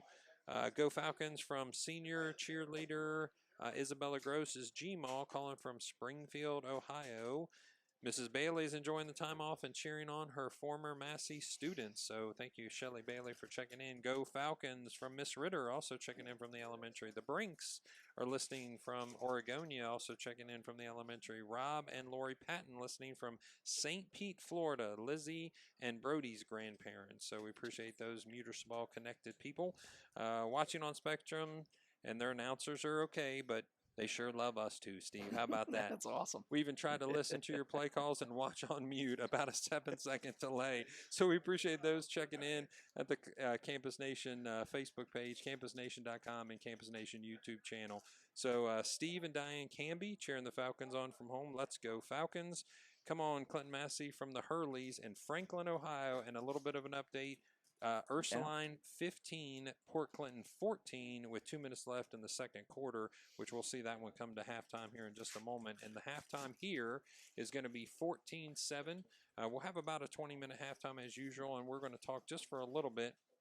What do you think are those conversations that are happening right now in the locker room of Clinton-Massie and in the locker room of Bloom-Carroll? I'd say if you're in Bloom-Carroll right now, if you're the coaching staff in here, I don't think they're getting yelled at here, anything like that. I think it's going to say, hey guys, let's just go back to do what we do. Mm-hmm. All right, let's clean up some stuff here on both sides of the football. You guys are fine. You're in a great spot. Just go listen to your coaches. They'll make some adjustments and go. Now, if you're on the Massey side of things, I think you got to make sure that keep this momentum going. We can't come out here flat. I'm not sure. Massey will get the ball. We'll get the ball. Yeah, I think I think they're going to be in there and want to get a touchdown right away on to start this second half. But I'm sure both staffs are calm and cool in there right now. So just play your ball. That's all it is. Now, this is interesting. We appreciate Eddie Hunter and the Clinton-Massie coaching stats people that bring us this information at halftime. So Clinton-Massie had both of their scores in the second quarter. It was a 7-0 lead originally by Bloom-Carroll, and that was off the kickoff return for a touchdown on the very first play of this ball game. But since then, they've only been able to amass 91 yards of offense. I'll be honest with you, that surprises me that it's that low. I'm surprised as well. I thought maybe the one pass play was about it out of all that. Yeah, 238 yards of offense for Clinton-Massie. So they've moved the ball, we'll say, between the 20 and 20 quite a bit. They've had a turnover, and then they had a turnover on downs as well. So completions at this point, Clinton-Massie is 2 for 3, which that might be, that's an entire game for Clinton-Massie. Absolutely, it is. Yeah, they're averaging probably 3 passes a game, if that. And then it looks like 5 for 13 for Bloom-Carroll, which is a little below their usual average percentage for completions. Mm-hmm. They're averaging 12 yards per pass, and Clinton-Massie is averaging 23. The rushing side, it looks like it's all Clinton-Massie, 192 to 29, with an average of 5.6 yards and an average of 3.6 for Bloom-Carroll. But I'll tell you what, 5.6, believe it or not, any NFL team would be doing backflips for that. But for Clinton-Massie, that's actually a lower number. It actually is. So credit to the Bloom-Carroll Bulldog defense doing a great job. So receiving 62 yards for Bloom-Carroll, but 46 for Clinton-Massie. That's not something you see every day, every game. Yards per catch on both of those, 23 for Clinton-Massie and 12 for Bloom-Carroll. This is where we're going to keep talking about. 2 turnovers for Clinton-Massie lost, 1 turnover lost for Bloom-Carroll. So that may be the conversation topic for the rest of the game, is who can stop the turnovers that have occurred, what seems to be in somewhat frequency in this first half. Looks like passing is all KJ Benedict, again for 62 yards. Dylan Armentrott has 7 attempts for 23 yards with only a 3.3 average. Yeah, I think they're really missing what's his name in the back. I got Plants with him a little bit tonight, because he was one that was getting 75 yards a game here in the first 4 rounds of the playoffs, and missing that. I think that's really hurting them in the rush game right now. Brandon Dodds is your leading receiver for them in yardage with 45 yards. Bo Weiscarver has 3 receptions for 17 yards.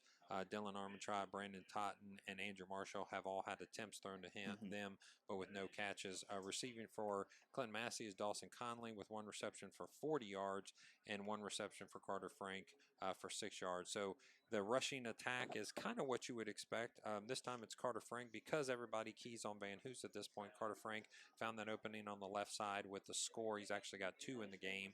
So it's 13.3 as an average run for him, 80 yards on 6 attempts, 12 attempts for Colton Trampler, and 14 for Carson Van Hoos for only 45 yards. So what do you think that conversation between the running backs and the offensive line is happening in the Clinton-Massie side, or Clinton-Massie locker room right now? Well, I think, I thought the offensive line got a little momentum going there in the second quarter. All right. I think, like I said, they're going to go in and make some adjustments here. And I think you're going to see, I believe it, that Trampler or Van Hoos will get let loose one of these plays. They're going to bust it through there one of these times. It's going to happen. Yeah, it seems like Carson Van Hoos has been, really keyed on for the last few games. Yeah, and credit to the defensive. They understand they've got to stop him. But I'll tell you, and Coach Bartholomew said this in our interview this week, that you got to stop Colton Trampler first, though. I mean, if you don't stop the fullback, they'll just keep giving it to him all night. So tackles so far is Nick Toole, which again, as the leading tackler you'd expect, he's got 6 solo tackles, number 65 for Bloom-Carroll. Keegan Lamb actually leading the tackle charge for Clinton-Massie with 4 solos and Leighton Bell with 2. And I remember a nice play by Leighton Bell sticking that running back immediately on the line of scrimmage. So kicking wise, looks like the punt return, 2 attempts on a punt return from Carter Uten, both fair caught. Carson Van Hoos has a 17-yard return. And then they have obviously 103 yards in kickoff return yardage for the Bloom-Carroll Bulldogs with 1 touchdown as well. Dylan Armentrout actually is going to be credited. It's Bo Weiscarver that actually got the touchdown, right? Yes. Number 1. So, yes. yeah, I think that fake kind of faked everybody out, which is exactly what it's supposed to do. So we appreciate the stats being kept here by our Clinton-Massie coaches, and we appreciate Campus Nation for joining us this evening on the live audio broadcast, which we will also be able to tape delay, show this game, hopefully quickly after this game is over per the OHSAA rules. Quick shout out, Go Falcons, football and basketball from Bart Clark. CM class of 82. Since he talked about basketball, Coach Graves, I think that's a great segue. So let's talk a little bit. Those of you that know Steve Graves, he is our men's varsity basketball coach. I guess, Coach, talk about just a little bit of your thoughts on the upcoming season and talk about a little bit of your different levels. Who's at our JV level this year? We have a new coach. Talk about your freshman coach that's returning and kind of what you see coming up in the next couple of years as well. Absolutely. Hey, well, we've hit the ground running here since about October 31st. We've had a handful of scrimmages, and my guys are in there right now. Our program, they're getting a mentality about them right now that, we want to get this thing changed around at Massey a little bit. So they're coming in, giving me everything they got. That we've competed really well in our scrimmages, and we're just waiting patiently for our football guys to be done with their season. Whenever that's done, hopefully it's after we're hoisting up a trophy, but we'll take care of that when it cross that road when it gets there. Right.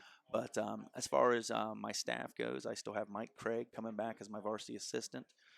Luke Roy, he's doing my JV, and then Rod Charlton's doing my freshman. Over this summer, we had to bring a lot of those incoming freshmen up to go compete at a lot of our summer events because I couldn't get a lot of guys to get committed. And they've really shown us a lot, those young groups. As far as from our 7th, 8th, and 9th grade groups right now, they're pretty solid groups. So we're pretty excited about the future. I'm excited about our program right now, what we got, too. So I can't wait to get the ball tipped off here in about another week and see what happens. So talk about the schedule. And when I got to talk this, you'll enjoy this. So I actually got to talk to a coach from Massey from 88 through 90. He is actually at Mason now. His name is Greg Richards. Coach Richards, the head coach of the Mason Comics for the last 27 years. I'm doing a little bit of broadcasting over there this weekend, and he had mentioned being at Massey as an assistant coach. He was the head baseball coach, the assistant varsity basketball, and then he also coached football as well. The man was a 3-sport coach. But even back then, before Massey was having all the success and the great run that was going on in football, his complaints still came every once in a while when football wouldn't end right when it should, and these guys were still on the field. Talk about that. Massey is a tough place to coach, and I knew you knew that coming into the opportunity. But when you have a state semifinal team like this, you haven't seen those guys now for what you would have a solid 5 weeks already of practice. Absolutely. I've learned a lot about this. It's a tough spot to be in, but what you do is you got to celebrate the success they're having now, and hopefully that can trickle into the basketball program. The tough part is you've got a good group of guys right now, and then it's like, where are these 6 or 7 guys going to fit in when they come off the football field? Right.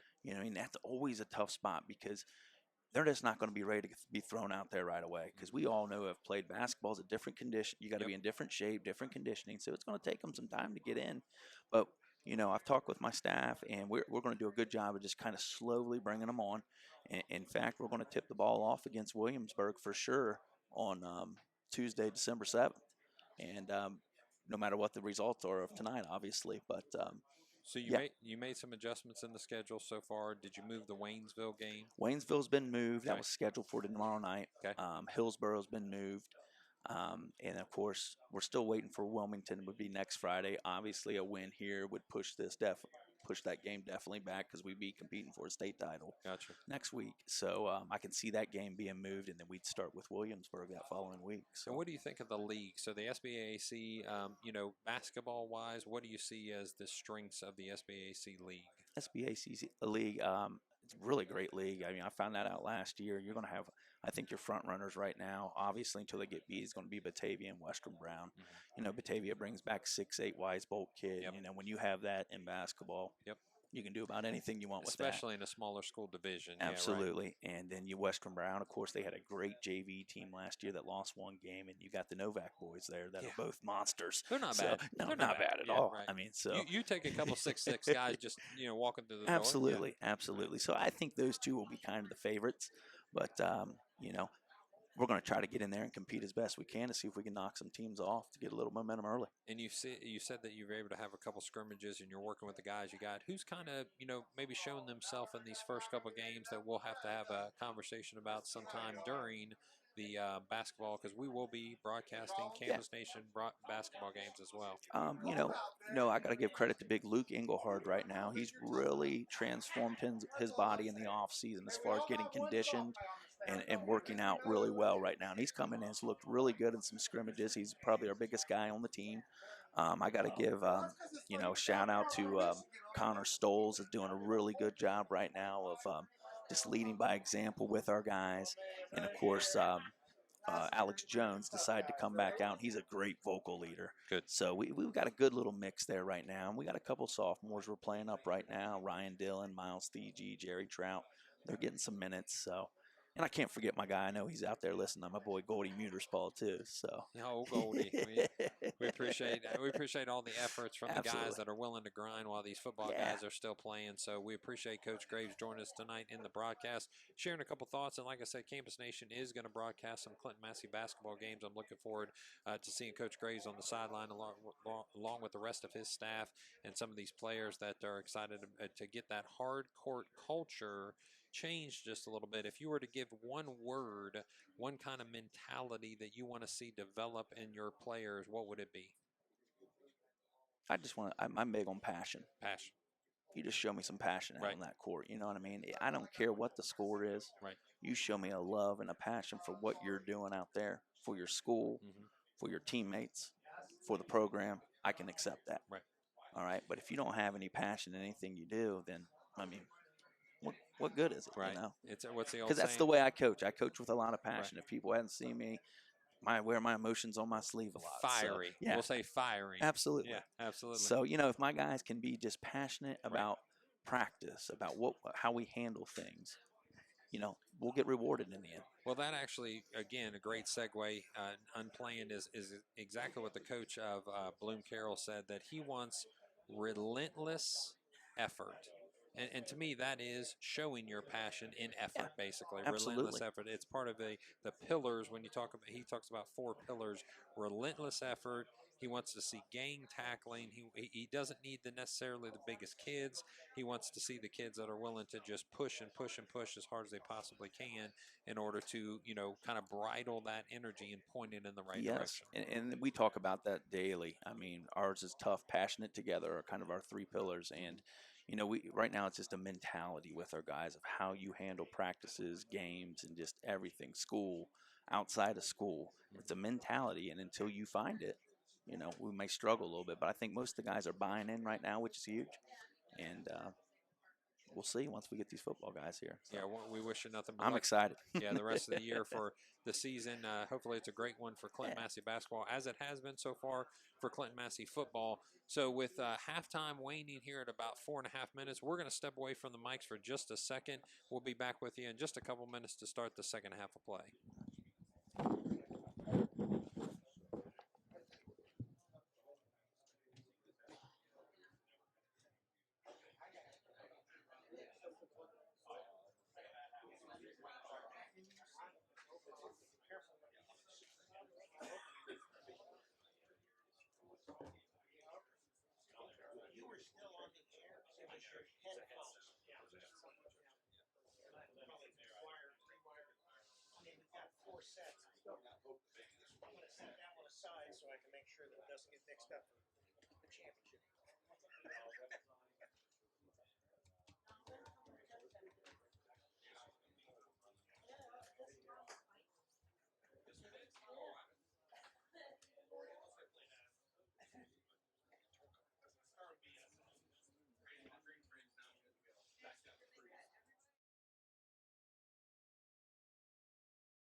We appreciate you joining us back for the second half of action here.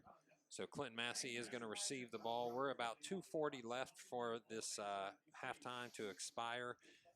What do you see, Coach Graves, on the field? It looks like Massie starts their warm-up, Bloom-Carroll starts their warm-up. What do you think the thoughts that are going through these players' head as they have basically one half of football to prove whether they get to move on to the next step, that state finals? Well, I think I've been in this spot many a time. Maybe not playing for this time, but just even as a senior, and you're thinking out here, man, this could be it. Is it? This could be it. And you got probably a lot of excitement over here on the Massey side, but then down on this side, you probably got a little bit of nerves, Bloom-Carroll, or just, a lot of even guys that are just saying we can do this too. So, well, they definitely have been able to keep this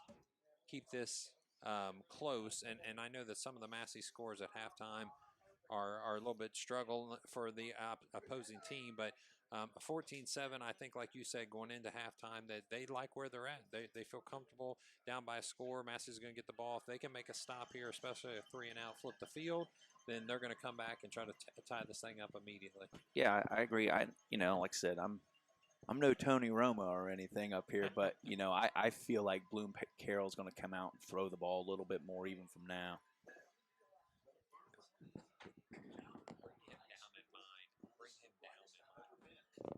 Yeah, so you're no Tony Romo, you said? Okay, No, but I just feel like, that Bloom-Carroll might try to throw the ball a little bit more this half. Obviously, looking at the stats, we held him to 29 rushing yards there. So I think Bloom-Carroll's had some guys open, in the past game. And dropped a for sure touchdown. So I feel like you might see a little bit more of the pass from them this half. Yeah, it'll be interesting to see if they come out and try to sling it a little bit more. But we want to send a quick shout out here. Go Falcons from Crown Point, Indiana. That's Phil Larrick. And if you want to tell us where you're calling from or where you're listening to, we got another one, the alumni, Kevin Gibson from London, Kentucky. Massey boys win big tonight. This is Jerry from Wichita Falls, Texas, listening to you again. You guys do a great job on the play-by-play. I just saw the front of mine, new ads wage that helped us out to listen. Great supporters. Thank you for all the great play-by-play. We appreciate you checking in wherever you're listening to this Campus Nation free of charge audio live broadcast. We appreciate the free of charge because our sponsors are willing to help us out and make sure that our community members can hear this no matter what level we go to, hopefully the state game next week. So returning the ball for Clinton-Massie will be either Carter Frank or Carson Van Hoos, or do you think the coach has it in him to do an onside? I wouldn't, but you never know. I don't know if I'd roll the dice, but yeah, giving Massie a short field on the second half start, that might be interesting. But I'll tell you, if that's the case, that's fortitude like you haven't seen this year so far. He does kick the ball away, and it's going to go to Carter Frank. He's able to corral it about the 15-yard line across the hash of the 14. He's going to be stuck and put down by Andrew Marshall, one of those starting inside linebackers and a receiver as well, with a great hit and a quick bring down of that return. So even below the normal average for Clinton-Massie, that's a great stop on that kickoff coverage. And that may set the tone for the defense for Bloom-Carroll Bulldogs.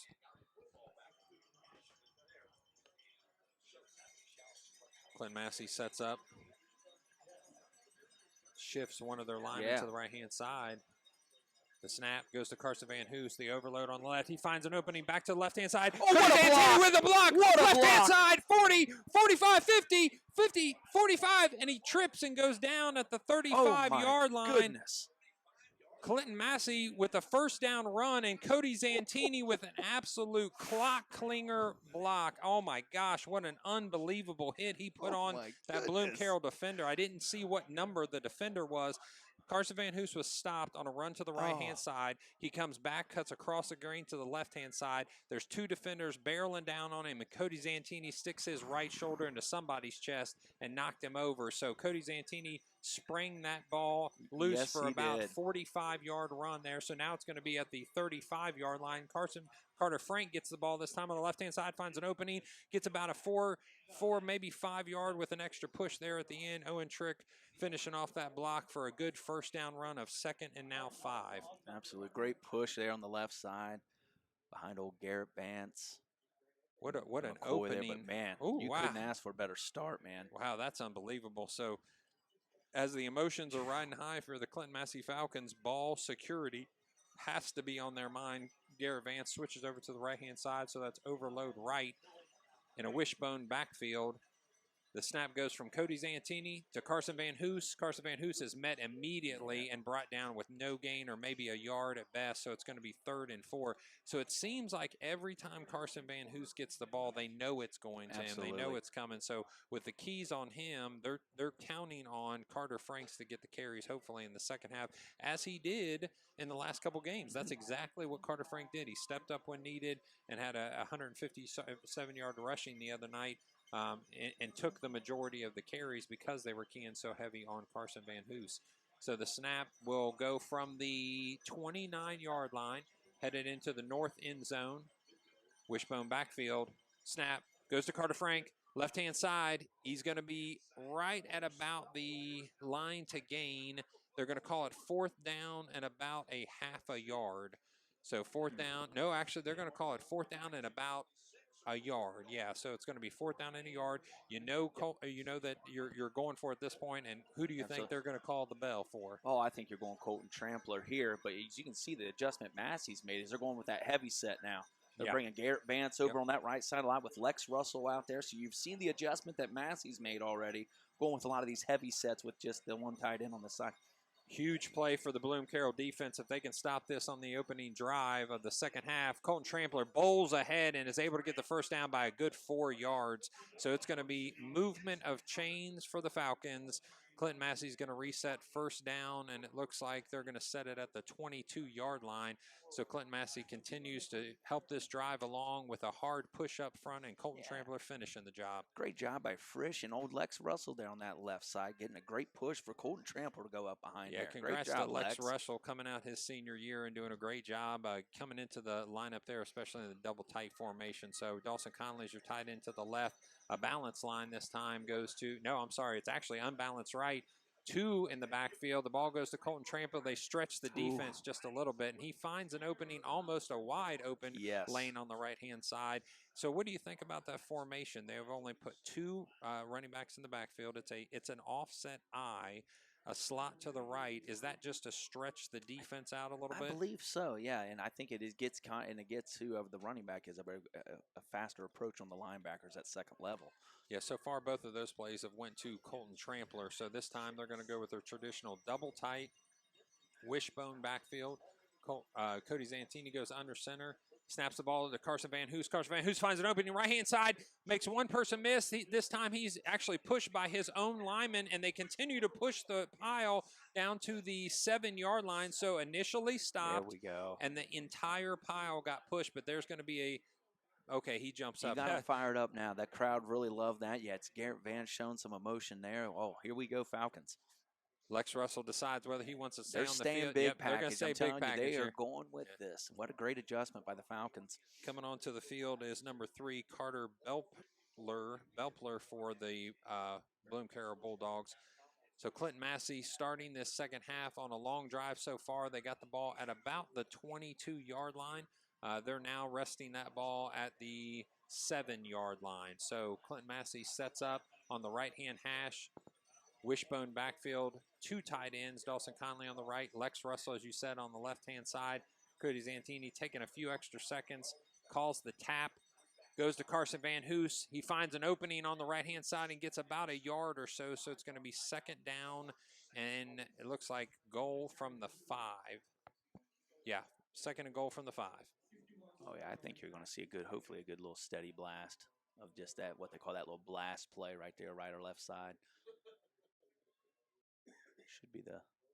Yeah, I do have some information. I wanted to share this, and when we get a moment, we're going to. But an interesting connection. Wade Bartholomew, the head coach of Bloom-Carroll's mom, is actually a Massie graduate. How about that? Oh, wow. Yeah, wishbone backfield, double tights as your look again. Carson Van Hoos. But this time, Cody Zantini goes to the left-hand side. He tries to fake out one defender. He just barrels ahead, gets his head down, and goes back down on the boot. he's not going to lose yards, but he's going to maybe gain only 1. So that was a boot off the fake handoff, and Cody Zantini just didn't see the opening that he wanted to and just buried his head. Yeah, initially I thought he was going to have that there with the action, but they played really good discipline on the backside there. Bloom-Carroll did, and stuffed them.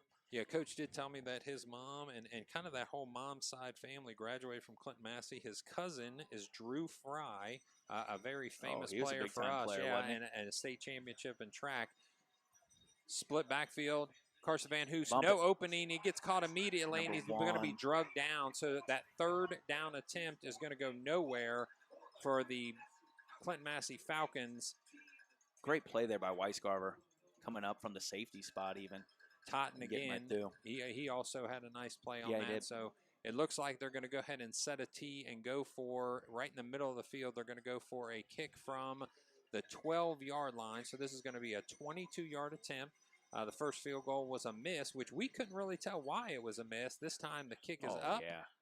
and it's good. So that's going to be a 3-point score for the Clinton-Massie Falcons to start the second half. But if you're Bloom-Carroll, is that maybe a win right there? I think so. Yeah. I would say that was definitely a win. You could have easily have given up 6 there, but they held true to what they do. They were disciplined and finished off the drive, only giving up 3. But then on the flip side, I thought that was a great drive by Massey. You ate up a ton of clock there, and now you're up 2 scores. So Yeah, so after basically almost a 6-minute drive there with 6:22 left in the 3rd quarter, we do want to send a shout out to our friend Trevor Smith, who's usually running the end zone camera for Clinton-Massie and his son Caden. They're listening somewhere on the Atlantic Ocean on a cruise ship, somewhere. wow. Yeah, and we want to give them a Guess my shout out if they invitation can got hear lost that. in the mail. Yeah, I didn't get one either, so don't feel bad. So shout out to the Falcon team and grandsons Gavin and Marshall Hunter from Mama and Pat Ball. We'll follow the boys hopefully all the way up to the big old state championship. So nice start to the second half, boys. And then Carter Franks, Grammy and Gramps cheering on the team right here at Pioneer Field. So actually I had a couple people share that with me recently that said, hey, we actually put the game on even though we're at the stadium so we can hear your broadcast. So this time the ball goes to, that looks like a different running back that time. That's 21. So 21 for the Bloom-Carroll Bulldogs is, that's a gentleman I don't have listed. So we'll go to the big, Broden Bishop. Broden Bishop. There Yep, you go. Broden Bishop. Thank you, Coach. Yeah. So Broden Bishop with the return there. Now, that does make me think, does that mean that Dylan Armentrout, Yeah. which it looks like he is not coming on the field to start this second half for the Bulldog offense. It looks like Dozer is back out there. Dozier is back out there. So it's going to be trips right with a H-back to the right-hand side. Single receiver to the left. That H-back goes in motion, and they're going to call, looks like a false start. I think what they're getting, and I don't want to speak against this young man, I think they're getting number 2 for the Bulldogs, who's listed as Cooper Storts. I think as he goes in motion, I think he might be moving to the line of scrimmage, and they're calling him a false start there. So this time, again, with 2 receivers to the right, he goes in motion again to the left-hand side. This time the ball goes back, and Dozier finds a wide opening. He's going to be able to get that yardage back that they lost on a penalty. In fact, +1, so it's going to be second +2, 2nd and 8. Yeah, obviously there's a little talk. That's the first time I've seen a running back for Bloom-Carroll really hit a hole that hard tonight. That was a counter zone play, and Coach did mention that their zone blocking technique is something the boys depend on, especially in their run game. Again, it looks like I just saw that motion, and he's doing it again. I actually saw that one this time, ladies and gentlemen. Number 2, definitely when going in motion, stepped towards the line of scrimmage and then stepped back. So that's something that they've caught him twice in this particular offensive series for the Bulldogs. So they're going to pick that flag up after they move them back 5 yards. It's going to be second now, and actually the yardage they just got back, they lost, so 2nd and 14 with him starting now on the left-hand side. And now he's going to, it looks like he did the exact same thing, but the zone play goes to the left-hand side of the line of scrimmage and met quickly by Charlie Hale, Braden Roth, and looks like Colton Trampler on the tackle there. I was going to say Colton Trampler came down there on his read, read his guard real good, and came in with the fill. made a nice play. And as a former college defensive line, what are you thinking right now when you see motion behind the offensive line? What's the first thought that goes through your First head? part, most of the time I'm thinking, okay, I'm going to that side of the motion. Most of the time when you're a defense line, when you see that little soft motion they got, I'm thinking that's where the play is going to go. Yeah, person away, ball away sort of thing, yeah. But then here on money down, third down, you just want to go get pressure. Third and almost 10, a little less 10, and they're going to go on a false start. It looks like a Bloom-Carroll Bulldog on the left-hand side took off. Number 72 would be Jaden Ball. So Jaden Ball, a sophomore left tackle, got started a little bit early, so it's going to be an even longer third down for the Bulldogs. So unfortunately, this has been 3 penalties just in this first offensive series. You can see the Bloom-Carroll players kind of holding their hands up and a little bit of frustration and saying, okay, what are we doing, boys? Let's get back to normal here.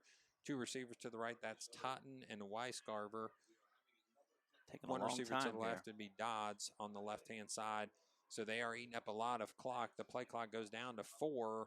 The snap's going to go to Benedict at 1 second left on the play clock. The right-hand side, the ball goes out of bounds, and it's going to sail out of bounds without a completed pass. So it's going to be 4th and 14, and wisely, I believe, the coach is going to decide to punt here. So 23 is going to be your punter for the Bulldogs. 23 would be Colin Willett. So I think they've traded punters a couple different times this year. Seems like they're I had somebody else down trying to find the hot leg, if you will. So the snap will go back to Willett. Going to play a return here, no rush. Looks like he's able to catch that. He does not actually call a fair catch, or does he? So it looks like he called a fair catch. He caught the ball. He started to take off, and that's going to be a penalty for illegal procedure on Clinton-Massie. So Carter Uden is going to cost his team just a few extra yards as they march that ball backwards. And, Coach, we've talked many, many times on this broadcast. There are so many hidden yardage. It's going to be a delay of game because he should have given the ball up. So I understand now. So delay of game penalty. So talk to me a little bit about just the idea of hidden yardage. Where are the yards that you lose as a defense or lose as an offense that you don't show up on a score sheet? And those right there would be, a penalty yardage, your but penalties. one you didn't expect. I think it's definitely your penalties. I hate the one where you line up off sides on the defense where your helmet's just barely over and whatnot. Those are really bad ones that you don't want. This time it's in that offset eye backfield that we've noticed a couple different times. The ball goes to Colton Trampoline, immediately gets eaten up by about 6 different defenders. Everybody on the Bloom-Carroll side of the defense, including people on the sidelines, knew the ball was going to him on that particular exchange. Second down, he is able to, as Coach Bartholomew gave credit to the Clinton-Massie backs, he's able to fall forward for about 2 yards. Cody Zantini getting the play from the sideline along with Blake Ireland. We're going to set this ball up at the 37-yard line. Clinton-Massie with a 17-7 score lead right now. 17-7 is your score with 3 minutes and 30 seconds left. This time Carson Van Hoos stopped, and actually he's going to cuff up the ball again. And Bloom-Carroll's going to have the ball this time, and it's going to be Bloom-Carroll Bulldog football. So another fumble by the Clinton-Massie Falcons, and that could be your turn of momentum in this game. Absolutely. That one definitely was forced out that time. He took a big somebody from behind really punched that one out from at least my view here. And we costly see turnover. The relentless effort that the coach talked about. When you have a relentless effort, good things happen to you, and that's just one of those good things that happen. That's guys running to the football, doing that gang tackling. Once you get there, you're taught to just scratch and claw to punch that ball out, and that's what happens. Clinton-Massie's got a bow their back right now. They're going to have the ball at the 31-yard line on defense. It's getting a little rowdy here on the home stand, the home baby. sides are getting fired up here. So Benedict's going to set his offense up with 3 receivers to the left, including one running back right behind him to the left. The ball gets faked to him. It looks like a double pass. Weisgarver with the throw wide open is Totten, and he scores. Touchdown, Bulldogs. It is. I was going to bring this up in the pregame show. That is his second pass in this playoff for a touchdown. He is now 2 for 2 for probably 30 yards and 2 touchdowns. And if it's a playoff game, it's something you know that the coaches saw. So right now it looks like Clinton-Massie got caught looking in the backfield. And here's the thing about a turnover. That's when you usually pull the big play out. I mean, that's the double pass. That's the, Absolutely. fake reverse, whatever the case may be. And that's exactly what the Bulldogs did. And to their credit, it's a score, and it's now with a point after attempt coming, going to be a 17 to probably 14 lead. It is good. So the Bulldog fans getting rowdy on the sideline. So you had a kickoff return for a touchdown. You had a double pass for a touchdown. Offensively, you only had 91 offensive yards in the first half. You had another probably, it looked like 30 or so there. So you're only 120 total offensive yards for, in fact, you actually lost a few in the last series because of the 3 penalties, but you're probably 125, 130 for your entire offensive set here, but yet you're down by 3 points. Yeah, I think you alluded to it, Matt, at halftime. You talked about the turnover thing again. That's And look it. what happened here, like late in the third quarter. The big turnover, it changed momentum, and look where we're at now. And like I said, all Bloom-Carroll has done is just big played you. I mean, we appreciate the 3,500 listeners on our live audio free broadcast. We appreciate Campus Nation and the production staff that Rick Phillips has been all year long for Clinton-Massie football and for Wilmington football as well. So now, do you have the intestinal fortitude to onside kick this? no way, man. No way. Okay. I'm not. Kick it and let your defense. Let your defense, because right now your defense is doing your work. You're working a little bit. Yep, so look, it's high in the air. It's going to go to Carson Van Hoos. He gets the ball at the 9-yard line. He's going to make one person miss and find an opening left-hand side. He's able to find that opening and get to the 39-yard line. So a quick return of about 28 yards there. So it's going to go to the 30. They're going to spot it a couple yards back, actually, and set this ball up for Clinton-Massie football. Offensive side of the ball on the 37-yard line. So 37, 1st and 10 for the Clinton-Massie Falcons. So let's see if the Falcons can answer after that turnover, a costly turnover that actually brings the score 17-14. They're in their wishbone backfield, single receiver to the right. The ball goes to Carter Frank. He finds a little bit of an opening, and again, kind of just falls forward for about a 2, almost 3-yard gain, so it's going to be 2nd and 7. Coach Bartholomew alluded to that Coach McSorley would be happy to go 3, 3, 3, and 1. That's what he does every time, 3, 3, 3, That's and right. 1. So that's why they call him a 4-down coach, a 4-down team. So this time Blake Ireland comes over here to the short side of the field, and you see a wishbone look now. The ball goes to, a pitch goes to Carson Van Hoos. He finds an opening on the right-hand side. He's going to have a 1st down run. Keeps on to hold of the ball, and this time they're going to throw a flag, which potentially in this part of the field after a run like that could be a face mask penalty. So we'll check on that penalty in just a second. A relatively clean game so far, other than some false starts by the motion man there on the Bulldogs there. So they are going to call this, I believe it's going to be face mask against the Bulldogs. So that's going to tack on some additional yardage for Clinton-Massie. That's the 5-yard variety. So it's going to be on the 44-yard line going into the north end zone here. Right to left is going to be across your TV screen eventually when this picture comes up after the game, which we'll provide for you. We appreciate Campus Nation for joining us for this live audio broadcast, and we'll see Keegan Lamb come to the left-hand side of the field on the left hash. A wishbone backfield goes to Carson Van Hoos. He finds an opening on the right-hand side. He goes to the right-hand side and gets pushed out of bounds. Almost a 1st down run. In fact, they're going to spot him out after 1st down yardage. So it's going to be a 1st down on 1st down. Looks like it's a nice opening off the right-hand side. That was great vision there by Carson Van Hoos. He tucks it up into the right side, and it was able to bump it out there to go right off his lineman. It was a great read there. So Blake Ireland brings in the next play for the Clinton-Massie Falcons. They're going to set the ball at the 32-yard lines. The ruckus is being caused by the home sides. Big stomps are going here. The pitch goes to the short side of the field. He finds an opening to the left-hand side. He's going to fall forward for 8 yards. So it's going to be a 2nd and 2 to start off this set of downs.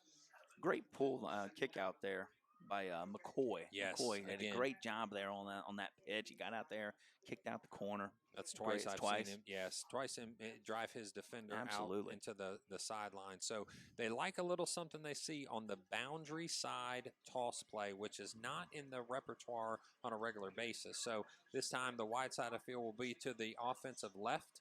That's going to see a single receiver to the left. That's Carter Uden. The ball goes to Carter Frank. He finds an opening right up the middle, and they push the pile. They continue to push the pile past the first down yard marker, which is going to be a new set of downs starting at the 20-yard line. So good old-fashioned Clinton-Massie football there. And I can tell you right now, that's what they're going to keep going to with here on this drive. They're not going to get too cute. They're going to keep hammering it up in there and see if we can get another score. Zantini trots back on the field as he gets a shout out from Grandpa Zeke Zantini from the Tree Farm in Tappan Lake. Good blocks means big yards. Teamwork makes the dream work means touchdown. Go Falcons. Absolutely. So right-hand side sees one receiver. That's Blake Ireland. The ball goes into Carson Van Hoos' hand. He puts his nose down, head down, hard run. It's going to be on first down of a 6-yard variety, so it's going to be second. Goodness. Oh, and Trick just barreling his guy there. Oh, my Successful block by Trick and finishes the job. But just all up front right now. We're going right up that 1 and 2 hole right now and just right up the gut. Does he want a little syrup for that pancake? I'm sure Owen would. Yes. Yeah, I know I would. Yes. This time the off-balance line will be on the right-hand side, so power right, wishbone backfield. Play should go to Colton Trampler this time right up the middle. He's driven back by a host of Bulldog defenders. He does get a couple yards forward, so it's going to be 4th down and 2, but it's going to be a long 2. Or is that? I guess they Still changed. showing third. Yeah, they changed the yard marker maybe prior to the play. I thought that was only 2nd down, so I apologize, ladies. They'll probably let the clock go here, gentlemen. don't you think, here, Matt? Yeah, if you're 7 seconds, you want to flip this field and start with a fresh clock of 12 minutes in this 4th quarter. So we're going to go to our sponsors as we find that time to do so. Sam's Meats, football fans, stop by Sam's Meats in Wilmington, Ohio, and support a locally owned and operated business. Sam's Meats has fresh chicken, pork, deli, cheeses, and lunch meats. Their meat deals are a great way to buy meat in bulk, helping you save both time and money. Dine in and enjoy hot, homemade bar meals and grill items. Sam's Meats also offers catering, party trays, and homemade desserts. Open Monday through Friday, 8 a.m. to 6:30 p.m. and 8 a.m. to 4 p.m. on Saturdays. And, of course, Rick, don't forget the bacon. Liberty Savings Bank. Liberty Savings Bank can save you time and money with historically low mortgage rates and state-of-the-art online banking. Our team appreciates the coaches, teachers, administrators for the work that they do to build the leaders of tomorrow. We appreciate our staff for their dedication to the community. Find out what we can do for you at libertysavingsbank.com. Roscoe's Pizza. Roscoe's Pizza offers 45 specialty pizzas made with fresh ingredients, including their famous pickle pie. With 2 convenient locations in Corin and New Vienna, we are a locally owned business that enjoys supporting charitable causes and names our pizzas after neighboring communities. The Harvey's Burger and the Midland Chicken Parm. Place on online order by phone or become a driver at either location. Enjoy a Roscoe's Slice of Life. Love it. Got it in right in time. Got a quick score update here. We got Port Clinton now leading your line up 17-15 with 1:51 to go in the 3rd. And it's 17-14 here at Jonathan Alder High School Performance Honda Stadium. The ball goes to Carter Frank off the left-hand side. He's stopped by a Bloom-Carroll defender who drives him into the ground right at the 8-yard line. He jumps off out of that pile, and it looks like it's going to be 1st down and goal for Clinton-Massie. So that was a successful 1st down run from the 8-yard line. So you've got 17-14. The start of the 4th quarter for the Falcons brings them into the red zone with about 8 yards to gain there for the touchdown. So what do you think, Steve? What's their mindset coming into the start of this quarter? Oh, I think they're just, like I told about on the whole broadcast, they're just going to keep doing what they do here. I don't see anything fancy. I'd say a lot of it in the 2-hole, 3-hole. Snap to Carson Van Hoos. He finds the opening in the pile, and they just drive a wall of white that goes down to the right side of the hash mark there. So that's going to be a successful 1st down run that ends about the 3-yard line. Absolutely. I'm lining that up. I'm running it again, either right side or left side. I think you're having a lot of success with it right now. I don't see the cloud of dust, but that was the 3 yards that they talk about. Absolutely. Yeah, 3 yards and a cloud of dust here. So Clinton-Massie's going to reset in the middle part of the field this time. Punch it in here, boys. So it looks like Carter Uden, your receiver to the right-hand side. Your wishbone backfield, Cody Zantini under center. Goes to Colton Trampler up the middle, and he It's in, baby. scores off the left-hand side of the line. Score for Clinton-Massie at the start of the fourth quarter. 10:46 left in the fourth quarter. 23-14 with a point after attempt to come. Colton Trampler just barrels his way into the end zone, almost untouched, but finishes off a final tackle attempt there in the mid part of the end zone to make this a 23-14 score. So nothing flashy, just good old ground and pound football right there, Matt. Absolutely. The snap, the hold, almost the block was closer than it's ever been before there, it looked like, but that point after attempt is good. 24-14, Right. a 10-point lead for the Clinton-Massie Falcons as this fourth quarter is underway with scoring for Clinton-Massie. Yeah, the big thing I think is if you're Clinton-Massie, you cannot take your foot off the gas right now. You have to stay locked in and go finish this game. We saw what happened last week, right? Absolutely. This could very well happen this week with Bloom-Carroll. They're just as explosive as what McNick was. So these boys got to keep playing here out in white. Especially on this kickoff coverage. Absolutely. We want to send a shout out to Crystal Duncan Realtors of Keller Williams Pinnacle Group. Invite you to give her a call for all your real estate needs, whether buying or selling land, new construction, residential, or commercial. With 24 years of experience in the business, she will help you achieve all of your dreams. Crystal's a Massey grad, next school board member, so the community means a lot to her. Give Crystal a call today at 937-725-5097. Crystal Duncan, your hometown realtor, where every deal is crystal clear. Kickoff coverage team, a huge part of this potential fourth quarter for Clinton-Massie. The ball is squibbed along the side. The ball gets into the hands of Weiscarver. He tries to find an opening, but he's going to be brought down at the 35-yard line, so that's where you're going to set up the Bulldog offense. So they didn't try a fake that time. They just said, hey, let's get all the yards we can, and then we'll start and let our offense do the work. Still don't think if you're Bloom-Carroll, you don't have to press the panic button. Not at all. Still plenty of time left in this game, and the way the turnovers have been going, you just never know. Update Ursuline up 21-17 on Port Clinton. Less than 3 minutes left in the third quarter. So that was a quick change. That was quick score by Ursuline. Either one of these teams will be facing the winner of that Port Clinton Ursuline team here next week at the state championship in Canton, Ohio. So this time Bloom-Carroll sets up 35-yard line, left-hand side, seats two receivers, or single receiver from the right, motions over to the left. That's Weiscarver. The fake play, but he's going to be swallowed up quickly by the defense of Clinton-Massie. Colton Trampler, along with Grant Avey. They are going to say that the ball came out, but it came out after he'd already been put down. So it looked like some miscommunication. Talk about that a little bit. What did you I see? don't know what really happened there. They had number one, Weiscarver came out, almost looked like he was going to do like a bubble screen. And it looks like the running back and the quarterback just ran into each other. What's interesting is that left with that motion receiver, that left no receivers on the right-hand side. So that was almost a quads left into motion there. So interesting setup, maybe a little miscommunication. The protection's being called by the quarterback, Benedict. Benedict has one running back to his left, a tight end on the left-hand side, three receivers to the right-hand side. The snap, the toss goes to Dozer. Dozer is able to avoid three tacklers and actually has a very nice run there. It's going to be a nice 5-yard run there on second down, so it's going to give them 3rd and 9. 3rd and 9 from the 37-yard line. They're going to go tempo right back to the line of scrimmage, does the Bulldogs, where, like you said, you don't want to see them panic, though. No. So that right now they're just trying to get up to the line of scrimmage so Benedict can call the protection, call the play from the line of scrimmage. Clinton-Massie resets its defense. This time Carter Eaton goes over to left-hand side. Nate Wildermuth is your right defensive end with no receivers over top him. The roll goes to the right-hand side. Benedict runs forward.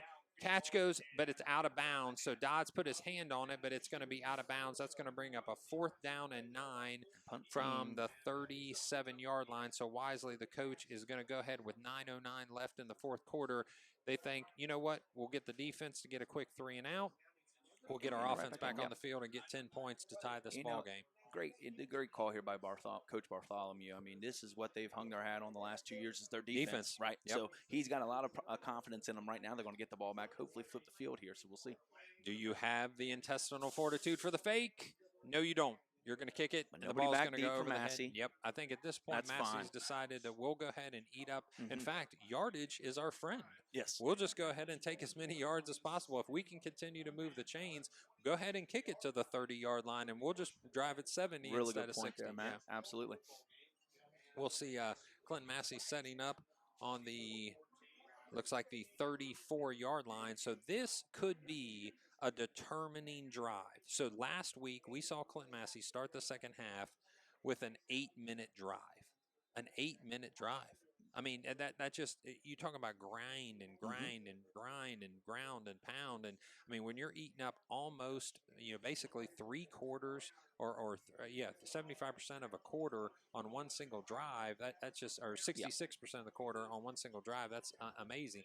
Ball goes to Carson Van Hoos. It looks like his hands slipped just a little bit on the exchange. He's going to be met immediately. And I'll tell you, they seem to have Carson Van Hoos's number for the most part tonight. He's had a couple nice runs, but it seems like due to formation, due to the setup of the offense, they know when Carson Van Hoos is getting that ball. Absolutely, and nothing against the kid, but he has coughed it up twice tonight as well too. So maybe they're trying to just give some guys some some different love right now. Yeah, a little confidence builder, hopefully for him. So unfortunately, that's going to put them 2nd and 9. So an unsuccessful run there on first down. You would want at least 3 to 4 yards to keep on schedule. So Clinton-Massie, after hearing the rowdy fans of Bloom-Carroll start their cowbells. Comes a blitz. Yeah, so, or a little run blitz. So off the left-hand side, it stops Colton Trampler after just a 2-yard gain. So now you're 3rd and 7. So you're doing exactly like you said, Coach, that they're counting on their defense to go 3 and out, bring their offense back on the field. The clock is running at 8:06 left in the fourth quarter. 24-14 is your score for Clinton-Massie. But right now it's going to be 3rd and 7. You're on the right, almost to the right-hand hash. Are you going to see that bootleg play with Dawson Conley off to the 7 route, which is that flag route to the sideline? You have seen that. They've ran that play. They have that in their back pocket. So, I mean. This time, the pitch goes to Carter Frank. He's on the left-hand side. He finds an opening, but he's tripped. He's tripped by Wisecarver. Wisecarver's going to take him down, and that's going to be a stop on 3rd down, bringing up a 4th down and looks like 3. Looks like punt team's running on. Yeah, looks like they're changing out for the punt team. Absolutely. So the defense holds exactly what you wanted to. We've got 2 actually back here. Wisecarver and Totten this time are going to be on the receiving end of this punt of Keegan Lamb. Cody Zantini is going to be your up back protector. 4th and 4. There's no chance, right? Okay, I didn't think so, yeah. Snap. Ooh, not a good punt. Actually, the punt's going to be, it's going to have a bad spin to it. It's going to be resting right at the 49. So he didn't get a leg into that one at all. So it's going to go and create a short field for the Bulldogs. So, yeah. I wouldn't have been, 6:52 is your time. A penalty or something there, but just no, 6:52 is your time. 24-14 with Bloom-Carroll Bulldogs bringing their offense back on the field. Plenty of time for them to score. In fact, score twice is what they need, either a field goal and a touchdown or 2 touchdowns to take the lead.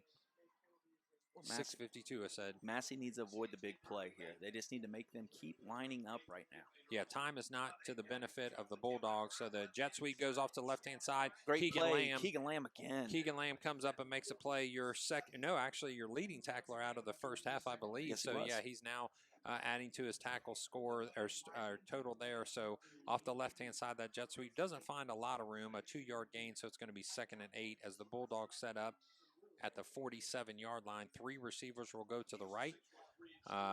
Benedict calls his protection, then relays to the coach, calls the play, puts his running back exactly where he wants him. That's Dozer. We haven't seen the Armin Trout kid in the second half. I hope he isn't hurt. So doesn't find the opening he wants. This time, Colton Trampler jumps and leaves him a lane to run. He's going to go out of bounds, and let's see where they spot. They're going to spot that right about the 40-yard line. So it's going to create a 3rd and 1. It's going to be a 3rd and 1 for the Massie defense. So Colton Trampler kind of trying to think he was going to throw the ball, goes up in the air to bat it down, but actually created a lane on the left-hand side for him to be able to run. Absolutely. I think he did have 28 on the slant, but Nate Wildermuth did a great job backing up into that. Yep. Yes. Exactly. Benedict, the snap. The ball goes to Dozier, but he's met, and then he actually drives forward in a second effort to get the first down. He was stopped on the initial effort, but his second effort creates a first down for the Bulldogs. Clinton-Massie giving up another set of downs here, which eats more time, but does allow them to inch just a little bit closer to that north end zone. So at the 37-yard line, 38-yard line, we'll get a new set of downs started. 1st and 10 for the Bulldogs. 2 receivers to the left, 2 receivers to the right. The fake. Benedict tries to find an opening. Leighton Bell with a big tackle, sack loss of 4 yards. So a big play by Leighton Bell, who's had a tremendous amount of pressures in the playoffs, especially. Big play, losing 4 yards on that one. Great job by Leighton there, getting off the block. Quarterback steps up in the pocket, looking like he's going to get ready to run, and then just Leighton out of nowhere. Great play by 40. So we do set him off schedule now. 2nd and 14. The snap, the fake, the bubble screen goes to Weiscarver. He's met by, looks like Gabe and McDowell, brings him down right back at the original line of scrimmage. We appreciate all those that are listening. 4,040 fans are out there listening to this Clinton-Massie free broadcast, the audio live broadcast of the state semifinal games of Bloom-Carroll with 14, Clinton-Massie with 24, trying to stop a drive that's been rolling now for Bloom-Carroll for a couple minutes. They're started at the 37 again, so 3rd and 10 is what you're looking at. Benedict rolls to his right. He finds an opening. Wide open in is Dotton. Dropped it. But he's going to be... Wow, it looks like they're going to call that a catch. Both, it looks like Keegan Lamb and Carter Frank said he did not complete that catch, but they're going to give it to him. So it's going to be 1st and 10, or are they going to call it 1st and goal? So it looks like the tempo offense is set. Right-hand side has 2 receivers. He rolls to the right. It's going to be a design run. Out of the defensive back is going to be Colton Trampler is going to make that play at linebacker position. So he stops that immediately. So it's going to be 2nd down and 10. So they're going to call it 1st and goal. Now it's going to be 2nd and goal from the 11, it looks like. Yeah. So looking over to the sideline is Benedict. Tries to find his play, tells his running back where to go. 2 receivers to the right, single receiver to the left. The snap goes to Benedict. He fakes the handoff. He tries to go for the slant. Inside that time, Carter Uten is able to put his hands on the ball, but got there a little bit too soon, I think. Yep, looks like his hip might have checked him out of the path of the ball. I think that's what they're going to get. So living dangerously all night has been Carter Uten, but that time he gets caught touching hips there, it looks like, with the receiver. So bringing in an extra large defender, Owen Trick comes into play on the short field here. It looks like with 4:08 left, they're going to call that 1st and goal now. Nope. Yep. 2nd and goal. Sorry, 2nd and goal from the 6. We'll start play here. This is the old Maryland eye here. Yeah, 3 backs in the backfield. He gets hit hard by Colton Trampler, so up ends the running back after just a minimal, maybe a half-yard gain out of that Maryland eye, and they bring back, it looks like their receiving core to go back to the spread look. Nice little wrinkle there, but I think we probably had that scouted out. I'm sure that Massie had seen that Maryland eye somewhere on film. Yeah, I actually watched a little bit of film myself and saw them run that. So 3rd down and 6. This time, Dylan Armentrout does come back on the field. He's going to be open to the left-hand side. He does get covered up. This time, Charlie Hale tries to push out of bounds. Benedict wide open. Totten in the back of the end zone. Great play. We lost contain there a little bit. If we can get that quarterback to set up. Stay in the pocket. But he was able to get out to the numbers and deliver. We got a ball game, folks. 3:29 left in the 4th quarter. A touchdown to Totten gives you a 24-20 score with the point after attempt coming here in just a moment. So you're skating by with maybe 3 points. Can you go into, if you can secure this ball on the kickoff, and do you have now the intestinal fortitude, or you're going to count on your defense, I think. I think you're going to kick the ball away, especially if you can kick it deep. And you're going to count on your defense to do its job like it's been doing all night for the most part. 24-21 will be your score as Clinton-Massie takes over with the ball, 3:29 left. And if they secure this kickoff return, no matter where it is, the hand is in the game of the offensive line of Clinton-Massie at this point. It's time to get after it, boys. I mean, they got a chance right here to get the ball, running this clock out, and head on to Canton. But protect the football, you know. Yeah, the first and foremost thing is make sure you protect the football to keep the ball out of the hands of the Bulldogs, especially in a short field. So the Bulldogs are going to set up at the 40-yard line and teeing it up. I believe that will be for see, I believe that's the freshman that's been kicking all night here. So that should be Clinton-Massie. He's a freshman, number 27. We'll pick a number up for you here as he tees up the ball on the 40-yard line. So with 3:29 left in the fourth quarter, 24-21 is your score. Clinton-Massie is going to hopefully get the ball if they can secure this kickoff return. They do plan up a little bit to just in case at second line. Yeah, and it looks like you got a couple hands guys on there. It looks like yeah, I think they've set a couple guys up there ready to receive this in case it happens to be an onside. Nope, they're going to kick it away. Carter Frank is going to get the ball at about the 8-yard line. He's going to take the ball up the middle, and they stop him at the 27. So really, it kind of doesn't matter as long as you're not in the shadow of the end zone. At this point, you have now placed the ball in the hands of your offensive line to decide this game with 3:24 left and a 24-21 score. Massie up. You couldn't ask for a better finish here. Our offense has been kind of our big thing all season. Their defense. Yeah. All right, boys, here it is. Let's big roll on your sleeves big. up. I love this. Yeah, let's go Massie is what we're hearing from the Shockleys. Shout out from the Shockleys saying let's go Massie as they they line up with one receiver to the right. Wishbone backfield goes to Carter Frank. Left-hand side is nothing, absolutely nothing, maybe a yard at best. Timeout. Coach calls a timeout.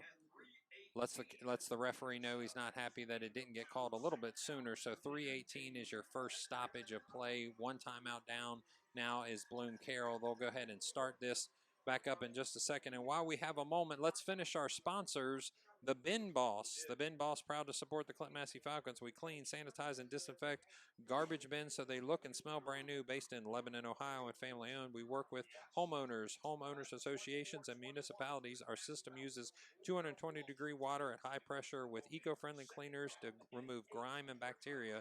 So clean, you can't refuse. The Bin Boss. Find us at thebinboss.com and go Falcons. As we got a second now, I wanted to give a quick shout out to Ogden Road and Coach Wilk. I told him I'd give him a little shout out tonight. So he wanted to let them know that they'll be watching from Ogden Road. So Coach Wilk, I appreciate everything you do for our program and all the programs of sports at Clinton-Massie. Integral Your part hard work of the does not success. go unnoticed. Absolutely. Quick update, Ursuline 21-17 over Port Clinton. The ball goes in the hand of Carson Van Hoos. He puts his nose down, and they're able to get about 4 yards on that. So it's going to be 3rd and probably 5, maybe 3rd and 4. They're actually going to call that 3rd and 4. So another timeout, which will be at 3:13 now. So 24-21 is your score. The coach using his timeouts to conserve as much time as possible. And again, an update, 21-17 with less than a minute left in the third quarter for Ursuline and the advantage there. So if you're Clinton-Massie, you're 3rd and 4, and it's a long 4. I mean, are you going to roll the dice and try to pop a pass out over top of somebody, or are you willing to just put their hands and maybe even go, deep into this playbook and try to find something they haven't seen just yet? I honestly think they could do that, but I think they're going to stick to the ground game.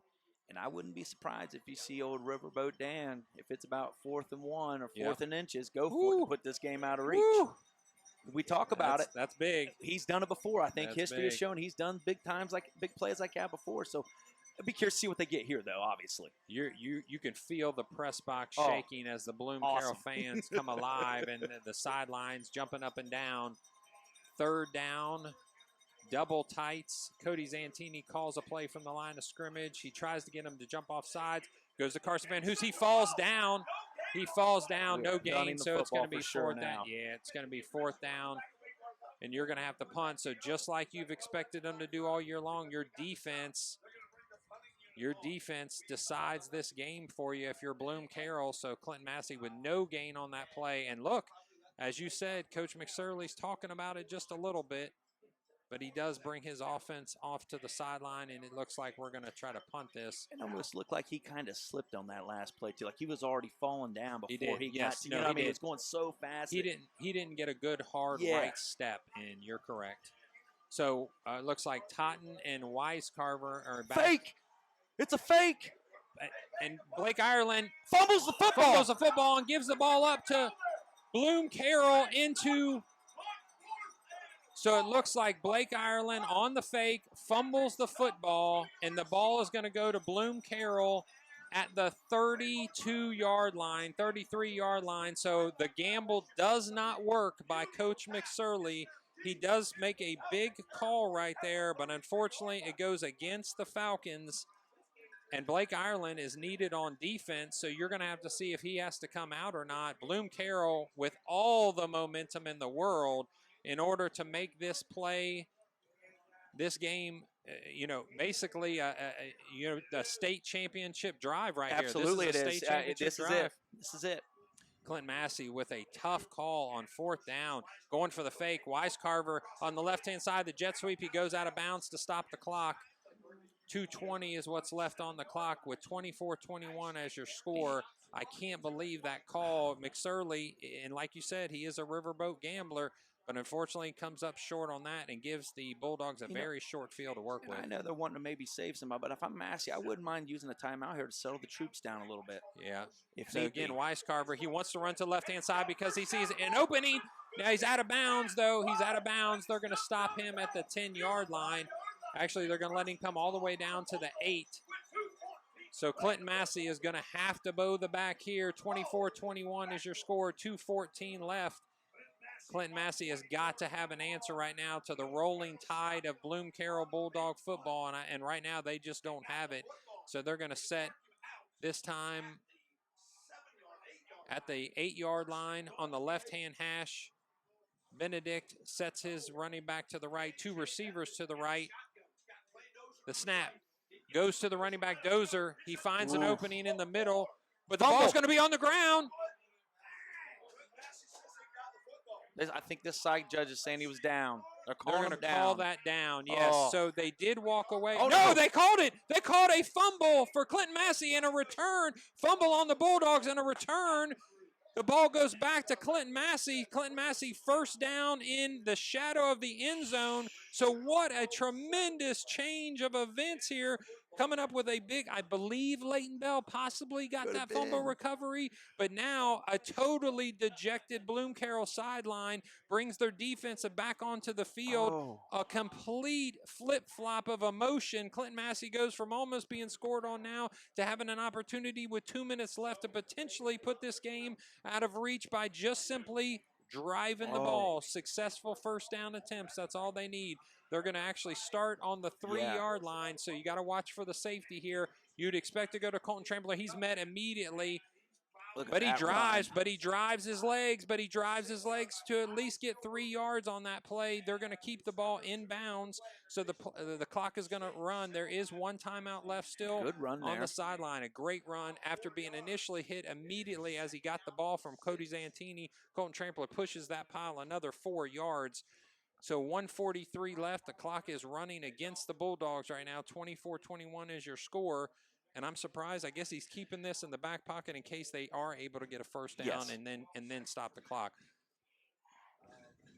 Lex Russell gets the play. There's only going to be 8 seconds left, so Clinton-Massie is going to have to call a timeout here. Going to have to come on, get there, coach. Yeah, he calls a timeout. He calls a timeout, and that's a smart idea. So timeout for Clinton-Massie. So as Clinton-Massie's going to set up, it's going to be 2nd down and 7 from about the 7-yard line. So the play didn't get in time. Coach calls the timeout. 25-second clock will restart now. So we're going to have 1:19 left with 24-21 is your score. And Coach Graves, is your heart still ticking? Barely. This is crazy. I've not seen anything like this in a while. I mean, you go from, like you said, the roller coaster of emotions for these young kids, man. Just wild right now. Unbelievable. Rick Phillips, what do you think from the production booth up there? Can you imagine the amount of emotion on the sidelines of both the Bloom-Carroll Bulldogs and the Clinton-Massie Falcons? Unbelievable ups and downs. We appreciate Campus Nation giving you this live broadcast and then eventually the video on a tape delay. Make sure you like the Campus Nation Facebook page and subscribe to the YouTube channel. So it's going to be 2nd and 7. The Bloom-Carroll faithful are going wild here. You can feel the press box shaking. 1:19 will be the start of the clock here as Cody Zantini sets underneath center. Wishbone backfield. Carter Frank off the left-hand side finds an opening. That's a first down, and he goes down immediately instead of having any chance of being And driven I out of think bounds. And that is actually, going. there's a penalty. There's Ooh. a flag that's come up. This could be huge. This could be a big play because Carter Frank did get a first down successful run, but a flag came in and he slid down, and I think they potentially could be calling. No, actually, Massey's moving the ball back.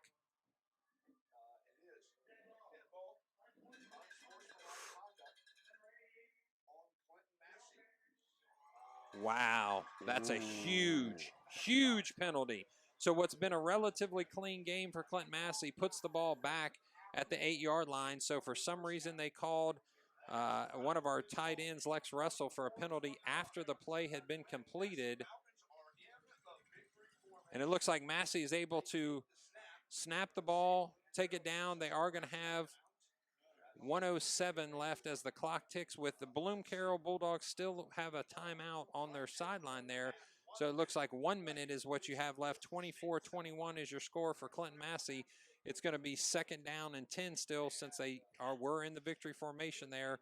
I think this could be about it. This could I'm be it pretty here. sure, yeah. 43-42, 13 seconds left on the clock.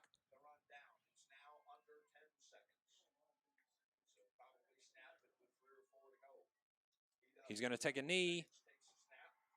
And it looks like the Clinton-Massie Falcons are going to go to the state championship game. Yep, they're calling it. Bloom-Carroll's walking out. Yep. That's it. That's it. Congratulations, Clinton-Massie Falcons. You are going to the state championship after a tremendously hard-fought game. And we apologize. We weren't sure exactly what was going on the field.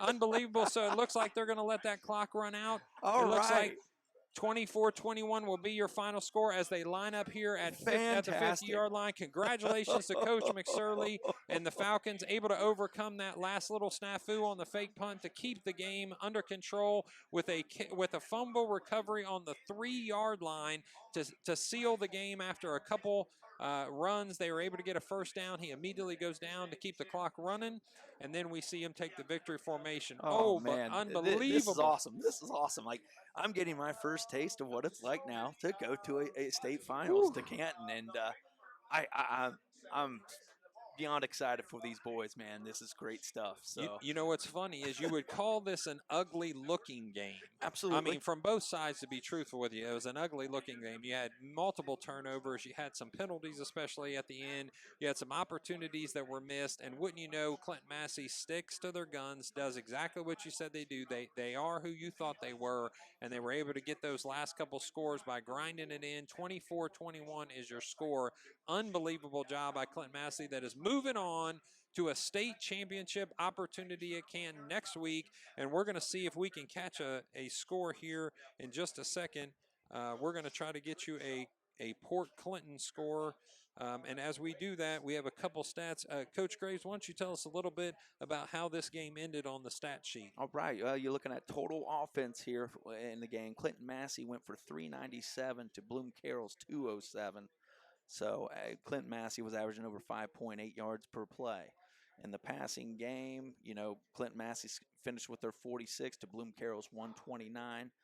Rushing, you're looking at 351 for the Falcons to Bloom-Carroll's 78 for a 5.4 average, which we talked about was a little bit below the average and what we're used to. Yep. But you look at the big key then, look, penalties here, 3 for 35, and then you had 8 for 40, but the turnovers were crazy tonight. Massie ended up surviving. They lost 4-4, and they were still able to pull out the victory. So yeah, when's the last time you saw a Massie team first give it up 4 times and then still be able to win after 4 turnovers? That's unbelievable. It is. It kind of shows the fortitude that they had. So 27-17. Ursuline is up by 10 in the 4th quarter against Port Clinton.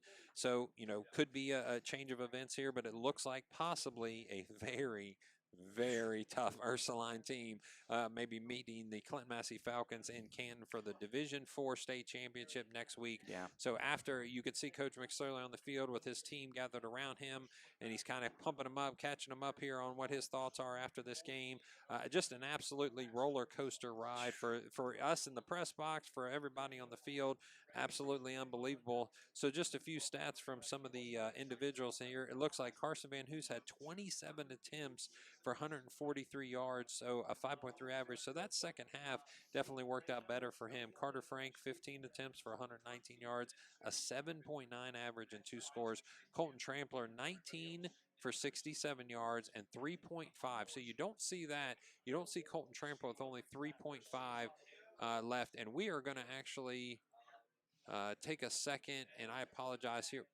We're going to try to catch who that is, but we do see that there is somebody on the Clinton-Massie sideline, the actual plane sideline there, that we're bringing down an ambulance for. So we want to make sure we take care of people as quickly as possible, and we appreciate the Pleasant Valley Fire District taking care of whoever's in need there on the Clinton-Massie sideline. So Clinton-Massie, again, successful in their state title bid and moving on out of the state semifinals into the state championship next week against either the Ursuline or Port Clinton. And it looks like Ursuline up right now by 10 points deep into the fourth quarter. Yeah. Go ahead, Absolutely, Coach. yeah, and I think when you talk about the Ursuline team, this is a team that I know as the Falcon football staff has been looking at this team now since probably about week 5 or week 6, knowing that this could be the potential matchup. I want to go back to some stats here. Colton Trampler, he had 19 attempts for a 67, but those were some grinded out yards there, and the type of football game that this was. It doesn't look real impressive on the stat sheet, but you know what? You got to give the fullback a lot of love there. Absolutely. Colton Trampler is the start and of this offense. If they can't stop him, then they're just going to keep feeding it to him all night. And there's a lot of games where he's had that success. And I think they did find something there in the second half, successful early on. We talked about going to that heavy package a little bit with the extra tight end and whatnot. That for that first drive in really helped out. And I think that's where we saw Carson get a lot of his yards there. Yeah, turn of events there at the very end where the fumble was recovered by Clinton-Massie. There was a conversation amongst the refs, and they did say that he had recovered it before he went down by contact. So the ball is turned over on the turnover by the Bulldogs, and they're able to march down the field enough to be able to go into victory formation and get this victory. And I'm sure at this point feels a little bit like a hard-earned but somewhat of a steal with 4 turnovers. You don't expect to come out victorious in that kind of game. Clinton-Massie was met by the offense of the Bulldogs. 9 for 20 was KJ Benedict for 125 yards and 29 yards and 2 touchdowns. And on receiving ends, it looks like Totten had 3 receptions for 64 yards with a 21.3 average. So we appreciate everyone that joined us. Over 4,000 listeners at one point for Campus Nation for this live audio. And we appreciate those that actually ended at 4,600, almost 4,640 listeners. So those of you that tuned in, you got to hear a wonderful game. And Coach Graves, we appreciate your time tonight. Awesome. Thank you for making the long drive, and I think it worked out great. Oh, it was awesome. I had a joy, and I thank you for inviting me out tonight. Had a blast. Thank you for Rick Phillips and his crew here at Campus Nation. We ask you to just keep thoughts and prayers in for whoever's on our sideline right now. We need a little bit of love being spread towards them. So we'll try to get you an update on that as soon as possible. And we appreciate you tuning in tonight to see the Clinton-Massie Falcons go to the state championship game with a 24-21 year win over the Bulldogs of Bloom-Carroll. Have a great rest of the evening. Have a great weekend. And we saw them go Falcons.